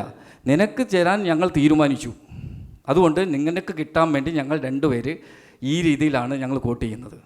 ഇത്തരത്തിലുള്ള ഒരു കരാർ നടപടികളാണ് അവിടെ നടക്കുന്നത്. അപ്പോൾ അവിടെ പ്രശ്നം വരുന്നതെന്ന് പറഞ്ഞാൽ ഇതൊക്കെ രാഷ്ട്രീയവൽക്കരിച്ചു. നിങ്ങളൊന്ന് എടുത്തു നോക്കണം, ഏതൊക്കെ എങ്ങനെയുള്ള പ്രവർത്തകരാണ് ഈ കരാറുകൾ മുഴുവൻ അവിടെ എടുത്തു പോകുന്നത്, ഏത് യൂണിയൻ ബേസിലാണ്. അപ്പോൾ ഭരണ സംവിധാനത്തിൽ ഉൾപ്പെടെ നമ്മുടെ കൊല്ലം കോർപ്പറേഷനിൽ ഭരിക്കുന്നത് യഥാർത്ഥത്തിൽ ഭരണകർത്താക്കളാണോ അവിടുത്തെ യൂണിയൻ ബേസ് ചെയ്തിട്ടുള്ള ഉദ്യോഗസ്ഥരാണോ എന്നുള്ള കാര്യത്തിൽ കൃത്യമായൊരു ഗ്രാഹ്യം നമുക്ക് തന്നെ ഉണ്ടാവണം. അതേപോലെയാണ് കരാറുകാരുടെ മുഴുവൻ ഈ 25 വർഷത്തെ ഭരണക്കാലം കൊണ്ട് തന്നെ മൊത്തം രാഷ്ട്രീയവൽക്കരിച്ചിരിക്കുകയാണ്. അതല്ല, എനിക്ക് അത്രയും സമയം തന്നെ അവർക്ക് സംസാരിക്കാൻ കൊടുത്തതിൻ്റെ അത്രയും സമയം തന്നെ എനിക്ക് തന്നില്ല. ഞാനത് പറയുമ്പോൾ ഒരാൾ അതിനകത്ത് അസഹിഷ്ണുത പാടില്ല. അതേപോലെയാണ് ഒരു മഴക്കാല ശുചീകരണമായിട്ട് ബന്ധപ്പെട്ടുകൊണ്ട് നമ്മൾ അടിസ്ഥാനപരമായിട്ട് ചെയ്യേണ്ടതാണ്. മഴക്കാല ശുചീകരണമായിട്ട് ബന്ധപ്പെട്ടുള്ള പരിപാടികൾ ഒരു ഒറ്റ ഓട മഴക്കാലത്തിന് മുമ്പ് വൃത്തിയാക്കാറില്ല. അതുകൊണ്ട് മിക്ക സ്ഥലങ്ങളിലും വെള്ളപ്പൊക്കമാണ്. നമ്മൾ ഒരു കെടുകാര്യസ്ഥയുടെ ഒരു ഉദാഹരണം കൂടെ പറയാം. നമ്മുടെ പാർക്കുകൾ, നിങ്ങൾക്കറിയാം ഇവിടുത്തെ പാർക്കുകൾ ഏതാണ്ട് 6ഓളം പാർക്കുകൾ നമുക്കുണ്ട്. ഈ പാർക്കുകളുടെ ഇന്നത്തെ അവസ്ഥ നിങ്ങളൊന്ന് ചിന്തിച്ച് നോക്കണം. നമുക്കറിയാം ഈ 2 പാർക്കുകൾ എന്നിട്ട് ഇതുമായിട്ട് ബന്ധപ്പെട്ടുകൊണ്ട് ഇത്രയും കാലം പ്രവർത്തിക്കുന്നത്. നമുക്ക് എന്തുകൊണ്ട് കോർപ്പറേഷൻ ഏറ്റെടുത്ത് നമ്മുടെ 6 പാർക്കുകൾ നടത്താനുള്ള ഒരു മനസ്സ് എന്തുകൊണ്ട് കൊല്ലം കോർപ്പറേഷൻ കാണിക്കും? നമുക്ക് കുടുംബശ്രീ പോലുള്ള സംവിധാനങ്ങൾ ഇഷ്ടംപോലെ ഇല്ലേ? അപ്പോൾ അവരെയൊക്കെ ഉപയോഗിച്ചുകൊണ്ട് നമ്മൾ പാർക്കുകൾ നല്ല രീതിയിൽ നടത്തുകൊണ്ട് ഒരു കഫേ ആവട്ടെ, നമ്മുടെ കൊല്ലത്തുകാർക്ക് എവിടെയെങ്കിലും ഒന്ന് ഇരുന്ന് പോകാൻ, അവധി ദിവസങ്ങൾ കിട്ടുമ്പോൾ ഒന്ന് പോയിരിക്കാനുള്ള ഒരു സ്ഥലം എവിടെയെങ്കിലും ഉണ്ടോ? പക്ഷെ കൊടുത്തു. എങ്ങനെയാണെന്നറിയോ? ബി പാർക്കുമായിട്ട് ബന്ധപ്പെട്ടുകൊണ്ട് അവിടെ ബി പാർക്കിൽ ആ നിർമ്മാണ പ്രവർത്തനങ്ങൾ തുടങ്ങിയപ്പോൾ അവിടെ നെഹ്റു പാർക്കും ടി കെ ദിവാര സ്മാരക പാർക്കും ലേലത്തിൽ കൊടുത്തു. ഒരാൾ പറഞ്ഞില്ല. എൻ്റെ കയ്യിൽ കൃത്യമായ രേഖകൾ എൻ്റെ ഇരിപ്പുണ്ട്. ഒരാൾ പറഞ്ഞില്ല. അതുമായിട്ട് ബന്ധപ്പെട്ടുകൊണ്ട് കൃത്യമായിട്ട് ഞാൻ പറയാം, മുൻ മേയറുടെ മകളുടെ കുടുംബം, ഞാൻ വ്യക്തിപരമായിട്ട് ആക്ഷേപമെന്ന് ഞാൻ പറയരുത്, മുൻ മേയർ എന്നാണ് പറയുക, വ്യക്തിയല്ല പറയുന്നത്. ഒരു മുൻ മേയറുടെ മകളുടെ അധിക്ഷേപിക്കുന്നില്ല, ഞാൻ ആർക്കില്ല. അവരെ ബന്ധുക്കളായിട്ടുള്ള അടുത്ത ബന്ധുവായിട്ടുള്ള ഒരാൾ അവിടെ ടെൻഡർ നടപടികളിൽ പങ്കെടുത്തു. അവരുടെ സ്ഥാപനത്തിലെ മാനേജർ ആ ടെൻഡർ നടപടി, ആ 2 പേര് മാത്രമാണ് അതിനകത്ത് പങ്കെടുത്തത്. അതിനകത്ത് തന്നെ DD എടുത്തിരിക്കുന്നത് കൊല്ലം റെയിൽവേ സ്റ്റേഷന് സമീപമുള്ള SBI ബാങ്കിൽ നിന്ന് അടുത്തടുത്ത സീരിയൽ നമ്പറിൽ 2 DD എടുത്തു. അത് കൊണ്ടുവന്ന് കൊടുത്തു. ടെൻഡർ നടപടിയിൽ പങ്കെടുത്തു. കേവലം 5100 രൂപയ്ക്ക് ബി പാർക്കിൻ്റെ നിർമ്മാണവുമായിട്ട് ബന്ധപ്പെട്ടുകൊണ്ട് ആ ടെൻഡർ നടപടികൾ അവർക്ക് കൊടുത്തു കഴിഞ്ഞാൽ 1 വർഷം കഴിഞ്ഞാണ് കരാർ ഒപ്പിടുന്നത്. കരാർ ഒപ്പിട്ടതിനകത്ത് തന്നെ അനധികൃതമാണ്. ഇന്ന് കരാർ ഒപ്പിട്ടതിനകത്ത് ആ കരാറിനകത്ത് അവസാനം സാജൂടി അന്നത്തെ സെക്രട്ടറിയുടെ പേര് വെച്ച് ഒപ്പിട്ടു. അദ്ദേഹം പരസ്യമായി കൗൺസിൽ യോഗത്തിൽ സമ്മതിച്ചു, ഞാനല്ല അതിനകത്ത് ഒപ്പിട്ടിരിക്കുന്നതെന്ന്. ആ രീതിയിൽ ഒപ്പിട്ടിട്ടില്ലെന്ന് അദ്ദേഹം കൗൺസിൽ യോഗത്തിൽ സമ്മതിച്ച കാര്യമോ? അപ്പോൾ അനധികൃതമായിട്ടുള്ള ഒരുപാട് നിർമ്മാണങ്ങൾ നമ്മുടെ ലിങ്ക് റോഡിന് സമീപത്ത് തന്നെ കൊല്ലം കോർപ്പറേഷൻ സ്റ്റോപ്പ് മെമ്മോ എടുത്ത കെട്ടിടം ഇപ്പോഴും നിലവിലും അവരുടെ പണി പുരോഗമിച്ചുകൊണ്ടിരിക്കുക. അതേപോലെ അനധികൃത നിയമനങ്ങൾ നിങ്ങൾക്കറിയാമോ? കൊല്ലം കോർപ്പറേഷൻ ഇന്ന് ഇരിക്കുന്നത് മുഴുവൻ ഇതുവരെ ഭരിച്ച ഭരണകർത്താക്കളുടെ ബന്ധുക്കളും മറ്റുള്ളവരുമാണ്. അംഗനവാടി ആശാവർക്കർമാരുടെ നിയമനമായിട്ട് ബന്ധപ്പെട്ടുകൊണ്ട് ഞാനൊരു പേപ്പർ ചോദിച്ചിട്ട് ഇന്ന് വരെ തന്നിട്ടില്ല. വിവരാവകാശ നിയമപ്രകാരം ഞാൻ പല രേഖകൾ ചോദിച്ചു, ഒരു പേപ്പറും തരാതെ പിടിച്ചു വെച്ചിരിക്കുക. കാരണം ഇത് അർഹരായിട്ടുള്ള ആൾക്കാരിലല്ല എത്തിക്കുന്ന, എല്ലാം സർക്കാർ ജോലിയുള്ള ഭാര്യമാരും മറ്റുള്ളവരും എല്ലാവരുമാണ് ഈ ഉള്ള കാര്യത്തിൽ എടുക്കുന്നത്. അനധികൃത നിയമനത്തിൽ 12 വർഷമായി നിയമനം പുതുക്കി 6 മാസം കൂടുമ്പോൾ പുതുക്കി കൊടുക്കുന്ന ഒരുപാട് ആൾക്കാർ അവിടെ അനധികൃത നിയമനത്തിൽ അവിടെ ജോലി ചെയ്യുന്നുണ്ട്. നിരന്തരമായിട്ട് കോർപ്പറേഷൻ 25 വർഷം കാലം കൊണ്ട് അഴിമതിയിൽ മുങ്ങിക്കുളിച്ച് നശിപ്പിച്ച് മുടിച്ചെന്ന് പറയാൻ നമ്മുടെ കൊല്ലം നഗരമല്ലാതാക്കി. ഏതെങ്കിലും ഒരു കോർപ്പറേഷൻ രാജ്യത്ത് എവിടെയെങ്കിലും നോക്കണം, ഇത്തരത്തിൽ അത്രയും മോശകരമായിട്ടുള്ള ഒരു അവസ്ഥയിൽ ഒരു കോർപ്പറേഷൻ ഭരണം മുന്നോട്ട് പോയിട്ടുണ്ടോ എന്ന്. അവർക്കും അവരുടെ ബന്ധുക്കൾക്കും അനുഭാവികൾക്കും ഭരിക്കാനുള്ള ഒരു ഇടമിനപ്പുറത്തേക്ക് കൊല്ലം കോർപ്പറേഷൻ നിവാസികൾ ഇത്രത്തോളം ലക്ഷക്കണക്കിന് വരുന്ന ആൾക്കാരുടെ ജനജീവിതത്തെ ബാധിക്കുന്ന ഒരു പ്രശ്നങ്ങളിലും കൊല്ലം കോർപ്പറേഷൻ്റെ ഭരണാധികാരികൾ നാളെ ഇതുവരെയായിട്ട് ഇടപെട്ടിട്ടില്ലെന്നാണ് കൃത്യമായിട്ടുള്ള വസ്തുത. അല്ല, അങ്ങനെ ഇപ്പം 1-2 ചോദ്യങ്ങൾ ചോദിച്ചല്ലോ. എൻ്റെ വാർഡിൽ കഴിഞ്ഞ 2010 10-15 കാലയളവിൽ ചെയ്ത റോഡാണ് ഇപ്പോഴും ഏറ്റവും മനോഹരമായി കിടക്കുന്നത്. അത് വന്നൊന്ന് നോക്കിയാൽ മതി. കിഡ് സിറ്റിയുടെ അവിടെ നിന്ന് കുറവൻ പാലം വരെ ഒരു റോഡ് ചെയ്തിട്ടുണ്ട്. ആ റോഡിൻ്റെ ബോർഡിൽ എഴുതി വെച്ചിട്ടുണ്ട് എന്നാണ് ആ വർക്ക് തുടങ്ങിയത്, എന്നാണ് ആ വർക്ക് തീർന്നതെന്ന്. ആ റോഡിൻ്റെ ഒരു കല്ലിളകിയിട്ടില്ല. അപ്പോൾ ഒരു വർക്ക് എടുത്താൽ ആ ജനപ്രതിനിധിക്ക് ഒരു ഉത്തരവാദിത്വമുണ്ട്. ആ ഉത്തരവാദിത്വം നിർവഹിക്കാത്ത വാർഡുകളിൽ ചിലപ്പോൾ 6 മാസമാകുമ്പോൾ കുഴിയും. ഒരു വർക്ക് എടുത്തു കഴിഞ്ഞാൽ ആ വർക്ക് 6 മാസം കൊണ്ട് നശിഞ്ഞു പോവുകയാണെങ്കിൽ ഇവിടെ ഒരുപാട് സംവിധാനമുണ്ട്, നിയമ സംവിധാനമുണ്ട്. ആ സംവിധാനത്തിലൂടെ ഇടപെട്ട് കഴിഞ്ഞാൽ ആ റോഡിൻ്റെ ലൈഫ് നിലനിർത്താനായിട്ട് സാധിക്കും. അപ്പോൾ എനിക്കൊരു റോഡിൻ്റെ ഫണ്ട് അനുവദിച്ചു, ടെൻഡർ ചെയ്തു. ആ ടെൻഡറിൽ വർക്ക് നടന്നു. മര്യാദയ്ക്ക് നടന്നില്ലെങ്കിൽ ഉത്തരവാദിത്വം ആർക്കാണ്? അവിടുത്തെ ജനപ്രതിനിധിക്കാണ്. ആ ഉത്തരവാദിത്വം നിർവഹിക്കേണ്ട ജനപ്രതിനിധി നിർവഹിക്കാത്തത് കൊണ്ടാണ് താങ്കൾ പറഞ്ഞ ആ റോഡ് അങ്ങനെ കിടക്കുന്നത്. അവിടെ പരാതി കൊടുത്തിരുന്നെങ്കിൽ പരിഹരിക്കേണ്ടത് ആരാണ്? എൻ്റെ വാർഡിലൊരു റോഡ് വർക്ക് ചെയ്താൽ ആ വർക്ക് 6 മാസമോ അല്ലെങ്കിൽ 4 മാസമോ 1 വർഷത്തിനിടയിൽ ആ വർക്ക് ഇളകിപ്പോയാൽ അതിൻ്റെ ഉത്തരവാദിത്വം സ്വയം ഏറ്റെടുത്തുകൊണ്ട് പരാതി കൊടുത്ത് ആ പരാതിക്ക് നടപടിയാക്കി ബില്ല് മാറാതിരിക്കാനുള്ള ഉത്തരവാദിത്വം നിർവഹിക്കേണ്ടത് ആ കൗൺസിലറാണ്. പൊതുജനങ്ങൾക്കും ആകാം, പൊതുജനത്തിനും ആകാം. അപ്പം അതാണ് എനിക്ക് അതുമായി ബന്ധപ്പെട്ട് പറയുന്നത്. പിന്നെ വനിതാ പാർക്കിനെ കുറിച്ച് പറഞ്ഞു. ഈ രാത്രി എനിക്ക് ബഹുമാന്യനായ നീരജ് മാധ്യമപ്രവർത്തകനോട് പറയാനുള്ളത്, നമ്മൾ കണ്ണടച്ചിരുട്ടാക്കരുത്. അവിടെ പറഞ്ഞു പകല് കത്തിക്കിടക്കുന്നു, രാത്രി അണഞ്ഞു കിടക്കുന്നു എന്ന്. ഞാൻ ആ റോഡിൽ കൂടെ സഞ്ചരിക്കുന്ന ആളാണ്. ദിവസവും എല്ലാ ദിവസവും രാത്രി ഞാൻ പോകുന്നതാണ്. ലൈറ്റിന് കംപ്ലൈൻറ്റ് വരുമ്പോൾ ചിലപ്പോൾ അണഞ്ഞു കിടക്കും, അത് പകല് കത്താറില്ല. KSEBയുടെ ഏതെങ്കിലും ഒരു ഉത്തരവാദിത്വ കുറവ് വരുമ്പോൾ ചിലപ്പോൾ പലകയിൽ കത്തി അപ്പം തന്നെ ബന്ധപ്പെട്ട KSEB അറിയിക്കുക, അവരത് വേണ്ടത് ചെയ്യാറുണ്ട്. പാർക്ക് ടെൻഡർ കൊടുത്തിട്ടുണ്ട്, അതിപ്പോൾ ഉടനെ തന്നെ ആരംഭിക്കും. അതാണ്. പിന്നെ നമ്മുടെ ഉത്തരവാദിത്വ കുറവ് കൊണ്ടാണ് 11 കോടി 84 കോടിയൊക്കെ ചെലവഴിക്കേണ്ടതെന്ന് പറഞ്ഞാൽ നമ്മുടെയൊക്കെ നികുതി പണം തന്നെയാണ് ഈ പട്ടണത്തിൻ്റെ വികസനം. അത് ഈ പട്ടണം മാത്രമല്ല, ലോകത്തെമ്പാടും ഇന്ത്യ ഗവൺമെൻറ് എന്താ ചെയ്യുന്നത്? നമ്മുടെയൊക്കെ GST വാങ്ങിച്ചാൽ വികസന പ്രവർത്തനം നടത്തുന്നത്. അല്ല, അങ്ങനെ പറയരുത്. അല്ലല്ല, കുറ്റം പറഞ്ഞാലും ഞങ്ങളത് കേൾക്കാൻ തയ്യാറാണ്. പക്ഷേ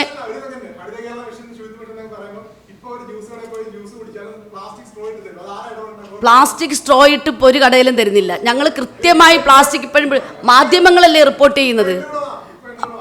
ഏതാണ് പേപ്പർ സ്ട്രോയാണ് ഇടുന്നത്? നമ്മൾ വാങ്ങിച്ചു കുടിക്കുന്ന നമുക്ക് പ്രതികരിക്കാമല്ലോ. ഇന്ന് ഞാൻ പോയപ്പോൾ എനിക്കൊരു നമുക്ക് ഉപയോഗിക്കാവുന്ന കപ്പിൽ കട്ടൻ ചായ തന്നു. ഞാൻ പറഞ്ഞു പറ്റില്ല. ഞാനതൊരു ജനപ്രതിനിധി ആയതുകൊണ്ടല്ല, ഞാൻ സാധാരണ പൗര ആയതുകൊണ്ടാണ്. പറ്റില്ല, എനിക്ക് ഗ്ലാസ്സിൽ വേണമെന്ന്. അപ്പോൾ അവർ പറഞ്ഞു മാഡം എന്താ ഇത് നോക്കുന്നത് ഉപയോഗിക്കാം. ഞാൻ പറഞ്ഞു എനിക്കത് പറ്റില്ല. അങ്ങനെ പ്രതികരണ ശേഷിയുള്ളൊരു സമൂഹവും കൂടെ നമ്മുടെ പട്ടണത്തിൽ വേണം. അത് ഞാൻ സ്ലോട്ടർ ഹൗസുമായി ബന്ധപ്പെട്ടുകൊണ്ട് നമ്മൾ പിന്നെ അവിടെ ഒരു ശരിക്കും പറഞ്ഞാൽ സ്ലോട്ടർ ഹൗസിൽ ആധുനികമായ ടെക്നോളജി ഉപയോഗിച്ചുകൊണ്ട് ചെയ്യാനാണ് കോർപ്പറേഷൻ ആലോചിച്ചത്. പക്ഷെ ഒരു കരാറുകാരെടുത്തു. ആ കരാറുകാരത് പൂർത്തീകരിക്കാതെ പോയത് മാത്രവുമല്ല, നമുക്ക് ആധുനികമായ ടെക്നോളജി ഉപയോഗിച്ചുകൊണ്ട് അവിടെ നമ്മുടെ കായലിൻ്റെ തീരത്ത് അതിനുള്ള സൗകര്യം ഇല്ലാത്തതുകൊണ്ട് അത് നിർമ്മിക്കാൻ പാടില്ല എന്ന് പറഞ്ഞു. ഞങ്ങളൊരു മറ്റൊരു സ്ഥലം കണ്ടെത്തി. അപ്പോൾ ആ സ്ഥലത്ത് പറ്റില്ല എന്ന് അവിടുത്തെ ജനങ്ങൾ പറഞ്ഞു. പക്ഷെ ഇപ്പം നിലവിലുള്ള സ്ലോട്ടർ ഹൗസ് തന്നെ നമ്മൾ അതിൻ്റെ എല്ലാ പ്രവർത്തനങ്ങളും പൂർത്തീകരിച്ചു, ആരംഭിച്ച ഘട്ടത്തിൽ അരീന എന്ന് പറഞ്ഞൊരു കമ്പനിയാണ് ഇതിൻ്റെ ടെൻഡർ എടുത്തത്. ആ ടെൻഡറിൽ നമ്മുടെ സ്പെസിഫിക്കേഷൻ അനുസരിച്ചുള്ള വർക്ക് പൂർണ്ണമാക്കാൻ കഴിയാത്തതുകൊണ്ട് നടപടിയെടുത്തു. അത് റവന്യൂ റിക്കവറി നടപടിയിലേക്ക് കൗൺസിൽ തീരുമാനമെടുത്ത് പോയേക്കാണ്. അതുകൊണ്ടാണ് നമുക്കത്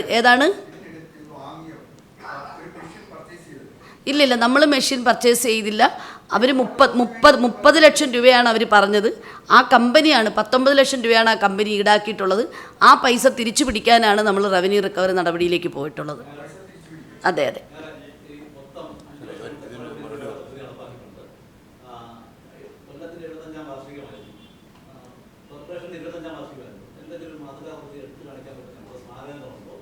സ്റ്റേഡിയം ഈ നിലയിൽ ഗാന്ധി പാർക്ക് അവിടെ കാനായി കുഞ്ഞിരാമൻ നിർമ്മിച്ച ഒരു ശില്പം, നഗ്നശില്പമാണ്. ആ നഗ്നത്തെ പ്രകൃതി തന്നെ കൂടാൻ ഭക്ഷണം ഒടിപ്പിക്കുന്ന സ്ഥിതി ഉണ്ടായി. കാരണം മാലിന്യം പച്ചപ്പ് വളർന്ന് മൊത്തം മറയുന്ന സ്ഥിതി ഉണ്ട്. ഇതൊക്കെ ആരുടെ ഉത്തരവാദിത്തമാണ്? മുളങ്കാടൻ ശ്മശാനങ്ങൾ, ഓടേക്കോട് ചന്ത ഇത് ദുരിതമായി പറ്റും. പിന്നെ എന്താണ് ഇതിന്റെ?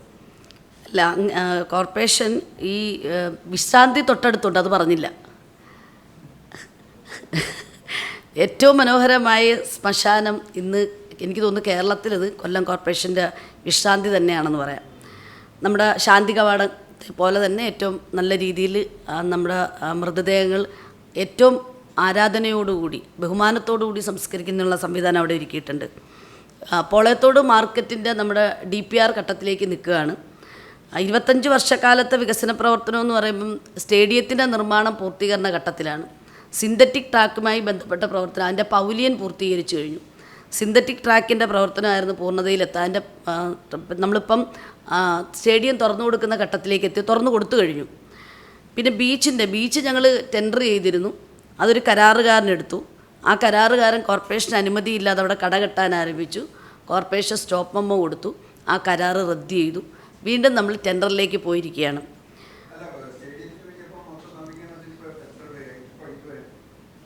സ്റ്റേഡിയം നവീകരണവുമായിട്ട് ബന്ധപ്പെട്ട് ഇപ്പോൾ റീസെൻറ്റിൽ 1 കോടി രൂപയാണ്. റീസെൻറ്റിലല്ല, കഴിഞ്ഞ 23-24 പദ്ധതി കാലയളവിൽ 1 കോടി രൂപയാണ് വെച്ചിട്ടുള്ളത്. അതിൻ്റെ പ്രവർത്തനങ്ങളാണ് നടക്കുന്നത്.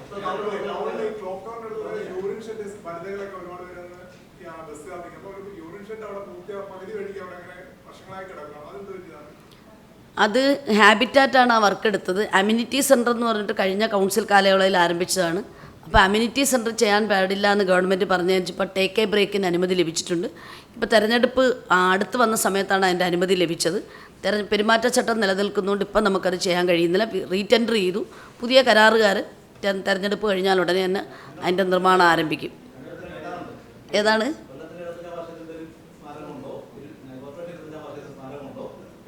ഞങ്ങളിപ്പം കൊല്ലം കോർപ്പറേഷൻ്റെ 25ാം വാർഷികത്തിൻ്റെ ഇതായിട്ടാണ് ഉപാസന ഹോസ്പിറ്റലിൻ്റെ ഓപ്പോസിറ്റ് ഹൗസിംഗ് ബോർഡിൻ്റെ അവിടെ നമുക്ക് കുറച്ച് സ്ഥലമുണ്ട്.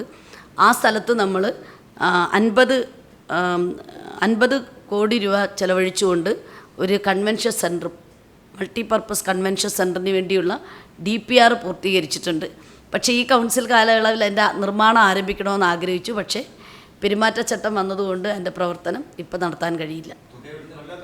തുക കണ്ടെത്തി, തുക കോർപ്പറേഷൻ്റെ തനത് വരുമാനവും പ്ലാൻ ഫണ്ടിലും എനിക്ക് തോന്നുന്നു സെപ്റ്റംബർ മാസത്തെ DPCയിൽ അനുമതി ലഭിക്കുകയുണ്ടായി.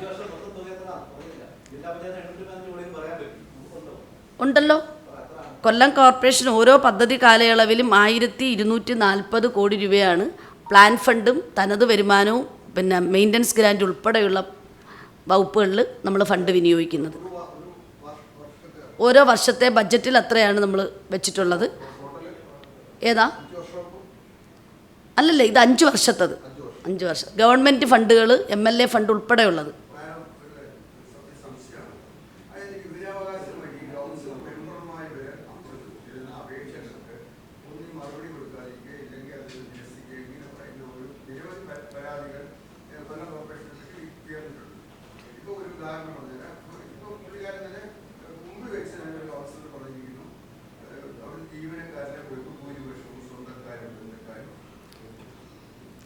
അല്ല, 2 കാര്യത്തിന് എനിക്ക് മറുപടി ഞാൻ പറയാം. ഇവിടെ നേരത്തെ സൂചിപ്പിച്ചതുമായി ബന്ധപ്പെട്ട് PSC നിയമനം എങ്ങനെയാണ് സ്വന്തക്കാരെയും ബന്ധക്കാരെയും വെക്കുന്നത്? എനിക്കത് മനസ്സിലാവുന്നില്ല. PSCയിലൂടെ ടെസ്റ്റ് എഴുതി പാസ്സായി സർക്കാർ സംവിധാനത്തിലേക്ക് വരുന്ന ഒരു ഉദ്യോഗസ്ഥൻ എങ്ങനെ സ്വന്തക്കാരും ബന്ധക്കാരും ആവുമെന്ന? എനിക്ക് ബഹുമാന്യനായ ഗിരീഷ് കൗൺസിലറോട് ബഹുമാനമുണ്ട്. പക്ഷേ അദ്ദേഹം ഇവിടെ പറഞ്ഞ എല്ലാ കാര്യങ്ങൾക്കും സമയമില്ലാത്തതുകൊണ്ട് മാത്രം ഞാൻ മറുപടി പറയാൻ തയ്യാറാകുന്നില്ല. കരാറുകാരുടെ കാര്യം പറഞ്ഞു. ഈ കൊല്ലം നിങ്ങൾക്ക് പരിശോധിക്കാം. കൊല്ലം കോർപ്പറേഷൻ എന്നല്ല, കേരളത്തിൽ ഏതൊരു നഗരസഭയിലും ഈ ടെൻഡറിലൂടെ അല്ലാതെ ഒരു കരാർ എടുക്കാൻ കഴിയില്ല. ആ ഈ ടെൻഡറിലൂടെ മാത്രം കരാർ നടപ്പിലാക്കി പദ്ധതി നിർവഹണം ചെയ്യാൻ നിൽക്കുന്ന ഒരു കോർപ്പറേഷനിൽ കരാറുകാർ വീതം വെച്ച് വർക്കെടുക്കുക എന്ന് പറഞ്ഞാൽ അത് വളരെ വിരോധാഭാസമായിട്ടുള്ളൊരു അഭിപ്രായമായിട്ടേ എനിക്കതിനെ കാണാൻ കഴിയുന്നുള്ളൂ.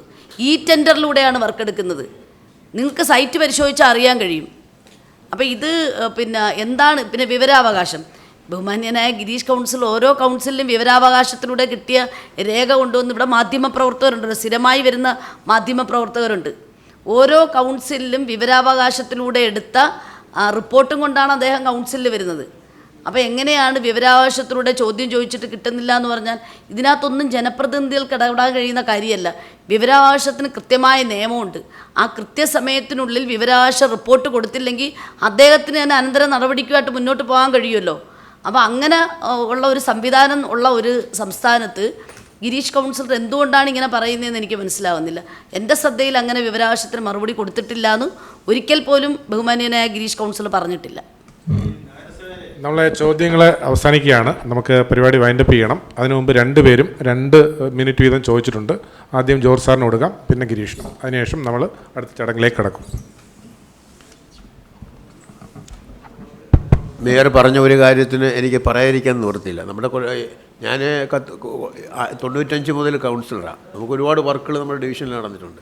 ഈ വർക്കുകളൊക്കെ സൂപ്പർവൈസ് ചെയ്യുന്നതും എല്ലാം തന്നെ നമുക്കവിടെ എഞ്ചിനീയറിംഗ് സെക്ഷനാണ്. SC ഉണ്ട്, EE ഉണ്ട്, AXC ഉണ്ട്, AE ഉണ്ട്, ഓവർസിയറുണ്ട്. ഒരു കൃത്യമായിട്ട് വന്ന് മോണിറ്റർ ചെയ്താണ് നടക്കുന്നത്.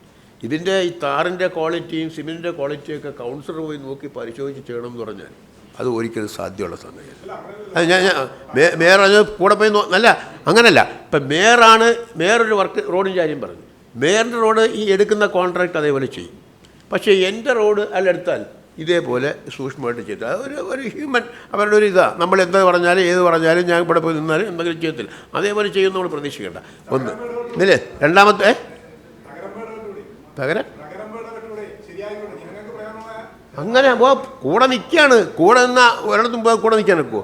ഈ സിമെൻറ്റ് ചേർക്കുന്ന ഞാൻ പറയട്ടെ, അതിന് കൃത്യമായിട്ട് എൻ്റെ ക്വാളിറ്റി നോക്കേണ്ട കാര്യങ്ങളാണ് ഞാൻ പറയുന്നത്. നമ്മൾ പോയി ഒരു ജനറൽ സൂപ്പർവിഷൻ ചെയ്യാമെന്നല്ലാതെ ഇവിടെ ഇരിക്കുന്ന എല്ലാവരും എഞ്ചിനീയറിംഗ് ഒന്നും പഠിച്ചിട്ടുള്ളൊന്നുമില്ല അവിടെ നിൽക്കുന്നത്. അപ്പോൾ എൻ്റെ അടുത്ത് ചെല്ലുന്ന എനിക്ക് ചിലപ്പോൾ ചില കാര്യങ്ങൾ പറയുമ്പോൾ അവരൊന്ന് കറക്റ്റ് ചെയ്തിട്ടുണ്ട്. ഞാൻ എൻ്റെ സ്വന്തം അനുഭവം ഞാൻ പറഞ്ഞു. അല്ല നില ഇത് ഞാൻ തീർക്കാം. 2 കാര്യം കൂടെ പറഞ്ഞിട്ട് പിന്നെ അതേപോലെ തന്നെ നമുക്കിവിടെ ഏറ്റവും പ്രധാനമായിട്ട് പറയേണ്ടത് ഇവരിത്രയെല്ലാം പറയുന്നത് കഴിഞ്ഞ 25 വർഷം ഞാൻ തുടക്കത്തിൽ ഞാൻ പറഞ്ഞുകൊണ്ട് പറയുന്നതാണ്. ഇപ്പം നമുക്ക് കഴിഞ്ഞ 12 വർഷമാണ് ഇവിടെ നമ്മുടെ തങ്കപ്പ സാർ, വക്കീൽ തങ്കപ്പയുടെ ചെയർമാനായിട്ടിരുന്നത് കൊല്ലം മുനിസിപ്പാലിറ്റിയിൽ.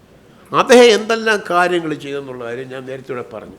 എന്നാലും ഒരു 4-5 ഞാൻ മേയർ കേൾക്കാൻ വേണ്ടി പറയുകയാണ്. അപ്പോൾ കാരണം ഇപ്പോൾ നമ്മുടെ കോർപ്പറേഷൻ്റെ സ്ഥലം വാങ്ങിച്ച് ബിൽഡിംഗ് ഉണ്ടാക്കി, CK town hall, TM Varghese hall, municipal stadium, പിന്നെ തങ്കപ്പ മെമ്മോറിയൽ കോംപ്ലക്സ്, അങ്ങനെ നിരവധി കാര്യങ്ങൾ ലാൻഡ് മാർക്കായിട്ടുള്ള അതെല്ലാം നമ്മൾ ആരെങ്കിലും ഒരു ആളുടെ ചോദിച്ചാൽ ഇന്ന കാര്യങ്ങൾ അറിയാം. റെയിൽവേ സ്റ്റേഷൻ ലാൻഡ് മാർക്കായിട്ടുള്ള കാര്യങ്ങളാണ് ചെയ്തിട്ടുള്ളത്. നിങ്ങളുടെ ഈ 25 വർഷമായിട്ട് ഞാൻ ഉണ്ട് ഇവരുടെ കൂടെ തന്നെ. ഇവർ നമുക്ക് ചെയ്ത കാര്യം ചെയ്ത് ഞാൻ പറഞ്ഞല്ലോ. പിന്നെ പത്മനാഭൻ വന്നപ്പോഴത്തേക്ക് ഒരു റോഡുണ്ടാക്കി. സ്വാഭാവികമായിട്ടും അത് ഞാൻ എൻ്റെ പേഴ്സണലായിട്ട് അത് അദ്ദേഹത്തിൻ്റെ ഒരു കഴിവും കോർപ്പറേഷൻ്റെ കഴിവുമായിട്ട് ഞാൻ അംഗീകരിക്കുന്നു. രണ്ടാമത് ഇവിടെ ഒരു വലിയൊരു അടിപ്പാത ഉണ്ടാക്കി, ചിന്നക്കട. ഈ നിങ്ങളുടെ പ്രസ് ക്ലബ് എല്ലാം മറച്ച് ഇല്ലാതാക്കി. അത് പ്രശ്നം ചെയ്യുന്ന സമയത്താണ്. അപ്പോൾ എന്തായാലും പോട്ടെ, അത് ഒരു വലിയൊരു വന്നെങ്കിൽ നമുക്കത് ഒരുപാട് കൊല്ലത്തിൻ്റെ ടൗണിൽ ഒരുപാട് ദൂഷ്യം ഉണ്ടാക്കി. ഞങ്ങൾ എന്തായാലും കൃത്യമായിട്ട് പറഞ്ഞ് മുകളിൽ കൂടെ വരണം, ഹൈവേ ഇങ്ങനെ മുകളിൽ കൂടെ എലിവേറ്റഡ് ഹൈവേ വരാവുള്ളൂ. പക്ഷേ അത് ചെയ്തു. അതിലാണ് ഇത് കൂടാതെ കോർപ്പറേഷൻ ഇവർ ലാൻഡ് മാർക്കായിട്ട് 25 വർഷം എന്ത് ചെയ്തു എന്നുള്ളതെന്ന് പറയട്ടെ. നമ്മളെ സാറേ ഒരു കാര്യം, നമ്മുടെ ഈ കരാർ എടുക്കുന്നതുമായിട്ട് ബന്ധപ്പെട്ടുകൊണ്ട് ഇവിടെ പറഞ്ഞു, ഈ കരാർ എടുക്കുന്ന പ്രശ്നമെന്ന് പറഞ്ഞു കഴിഞ്ഞാൽ ഈ കരാറുകാരെ പുറത്തുനിന്ന് കൊട്ടിയെത്തുന്ന ഒരു കരാറുകാരൻ വന്ന് ഇവിടെ പുറത്തുനിന്ന് ഒരാൾ വന്ന് ഇവർ അഫോഫീഷ്യപ്പെടാത്ത ഒരാൾ വന്ന് കരാർ എടുത്തു. എൻ്റെ ഡിവിഷനിൽ ഉൾപ്പെടെ കരാറിൻ്റെ പണി നടന്നുകൊണ്ടിരുന്നപ്പോൾ ഇവർ വന്ന് യൂണിയൻകാർ വന്ന് അവരെ ഭീഷണിപ്പെടുത്തി, അയാളെ ഭീഷണിപ്പെടുത്തി. അവസാനം എനിക്ക് അവരുടെ അടുത്ത് ഇറങ്ങി പോകാൻ പറയേണ്ടത് എൻ്റെ ഡിവിഷനിൽ എൻ്റെ പണി നടക്കണം. കാരണം എന്ന് വെച്ചാൽ ഈ പ്രവർത്തികൾ വന്ന് അയാൾക്കാണെങ്കിൽ ഫുൾ മെക്കാനിസം ഉള്ള ആളാണ്, എല്ലാം ആധുനികമായിട്ടുള്ള രീതിയിൽ റോഡ് ചെയ്യാൻ വന്ന ആളാണ്. ഇപ്പോൾ ഒരു രാജ ഇല്ലെങ്കിൽ കൊല്ലം കോർപ്പറേഷനിലെ ടാറിംഗ് വർക്കുകളൊന്നും നടക്കാത്ത അവസ്ഥയിലാണ്. ഇവർ ഈ പറഞ്ഞു 6 മാസത്തെ ഗ്യാരണ്ടി എന്ന് പറഞ്ഞു. അതാണ് ഇവരുടെ ഏറ്റവും ചിന്തിക്കുന്നത് 6 മാസത്തെ വികസന പ്രവർത്തനങ്ങളാണ്. ഞാനൊന്ന് പറഞ്ഞോട്ടെ 6 മാസത്തെ റോഡിൻ്റെ പണിയാണ് ഇവർ ചിന്തിക്കുന്നത്. നമ്മൾ ചിന്തിക്കണം 5 വർഷമാകുമ്പോൾ ഓരോ 6 മാസം കഴിയുമ്പോൾ 10 പ്രാവശ്യം ടാർ ചെയ്തെങ്കിലും റോഡ് ഇങ്ങനെ ടാർ ചെയ്തുകൊണ്ടേയിരിക്കണം. ഈ 5 വർഷത്തെ കാഴ്ചപ്പാട്, അല്ലെങ്കിൽ ഒരു 10 വർഷത്തെ കാഴ്ചപ്പാട്, ഒരു 30 വർഷത്തെ കാഴ്ചപ്പാട്, ഒരു 50 വർഷത്തെ കാഴ്ചപ്പാട് എന്നുള്ള കാര്യം കോർപ്പറേഷൻ ഇല്ല. അതുകൊണ്ടാണ് നമ്മളെ റോഡുകൾ മുഴുവൻ പൊട്ടിപ്പൊളിഞ്ഞ് കിടക്കുന്നത്. നല്ല ഒരു കാര്യങ്ങൾ പറഞ്ഞിട്ട് അതേപോലെ തന്നെ നമ്മളെ ഇവിടെ പറഞ്ഞു നിയമനങ്ങളുമായിട്ട് ബന്ധപ്പെട്ടുണ്ട്. PSCയുടെ നിയമനങ്ങളല്ല, അതിനകത്ത് നിങ്ങളൊരു പ്രാവശ്യം എടുത്ത് നോക്കണം എത്രത്തോളം അനധികൃത നിയമനങ്ങളാണ് അതിനകത്ത് ഉള്ളത്. ഞാൻ ഉദാഹരണം പറയാം. IT ഓഫീസറായിട്ട് ജോലി ചെയ്യുന്ന ആൾ, അവിടുത്തെ ഹെൽത്തിൽ JH ആയിട്ട് ജോലി ചെയ്യുന്ന ആൾ 12 വർഷമായിട്ട് പുതുക്കി കൊടുക്കുന്നു. 6 മാസം കൂടുമ്പോൾ പുതുക്കി കൊടുക്കുക. എൻ്റെ വിയോജിപ്പാണ് അതിനകത്ത് മുഴുവനുള്ളൂ. ഞാൻ എഴുതി കൊടുത്ത വിയോജിപ്പ്. എന്നിട്ട് കണ്ണട ചിരിട്ടാക്കുന്ന രീതി അനധികൃത നിയമനങ്ങൾ ഇല്ലെന്ന് പറഞ്ഞാൽ എങ്ങനെ നമുക്ക് സമ്മതിച്ചു കൊടുക്കാൻ പറ്റും? എൻ്റെ രേഖകളിൽ പോണ്ട് ചെയ്യാം. അവിടെ JH പോസ്റ്റ് ചെയ്യുക. നിയാസ് എന്ന് പറഞ്ഞ ആളെ ഇപ്പോൾ ഇവിടെ വർക്ക് ചെയ്യുന്നത്. ഞാൻ പേര് ഇപ്പോൾ പറയാം.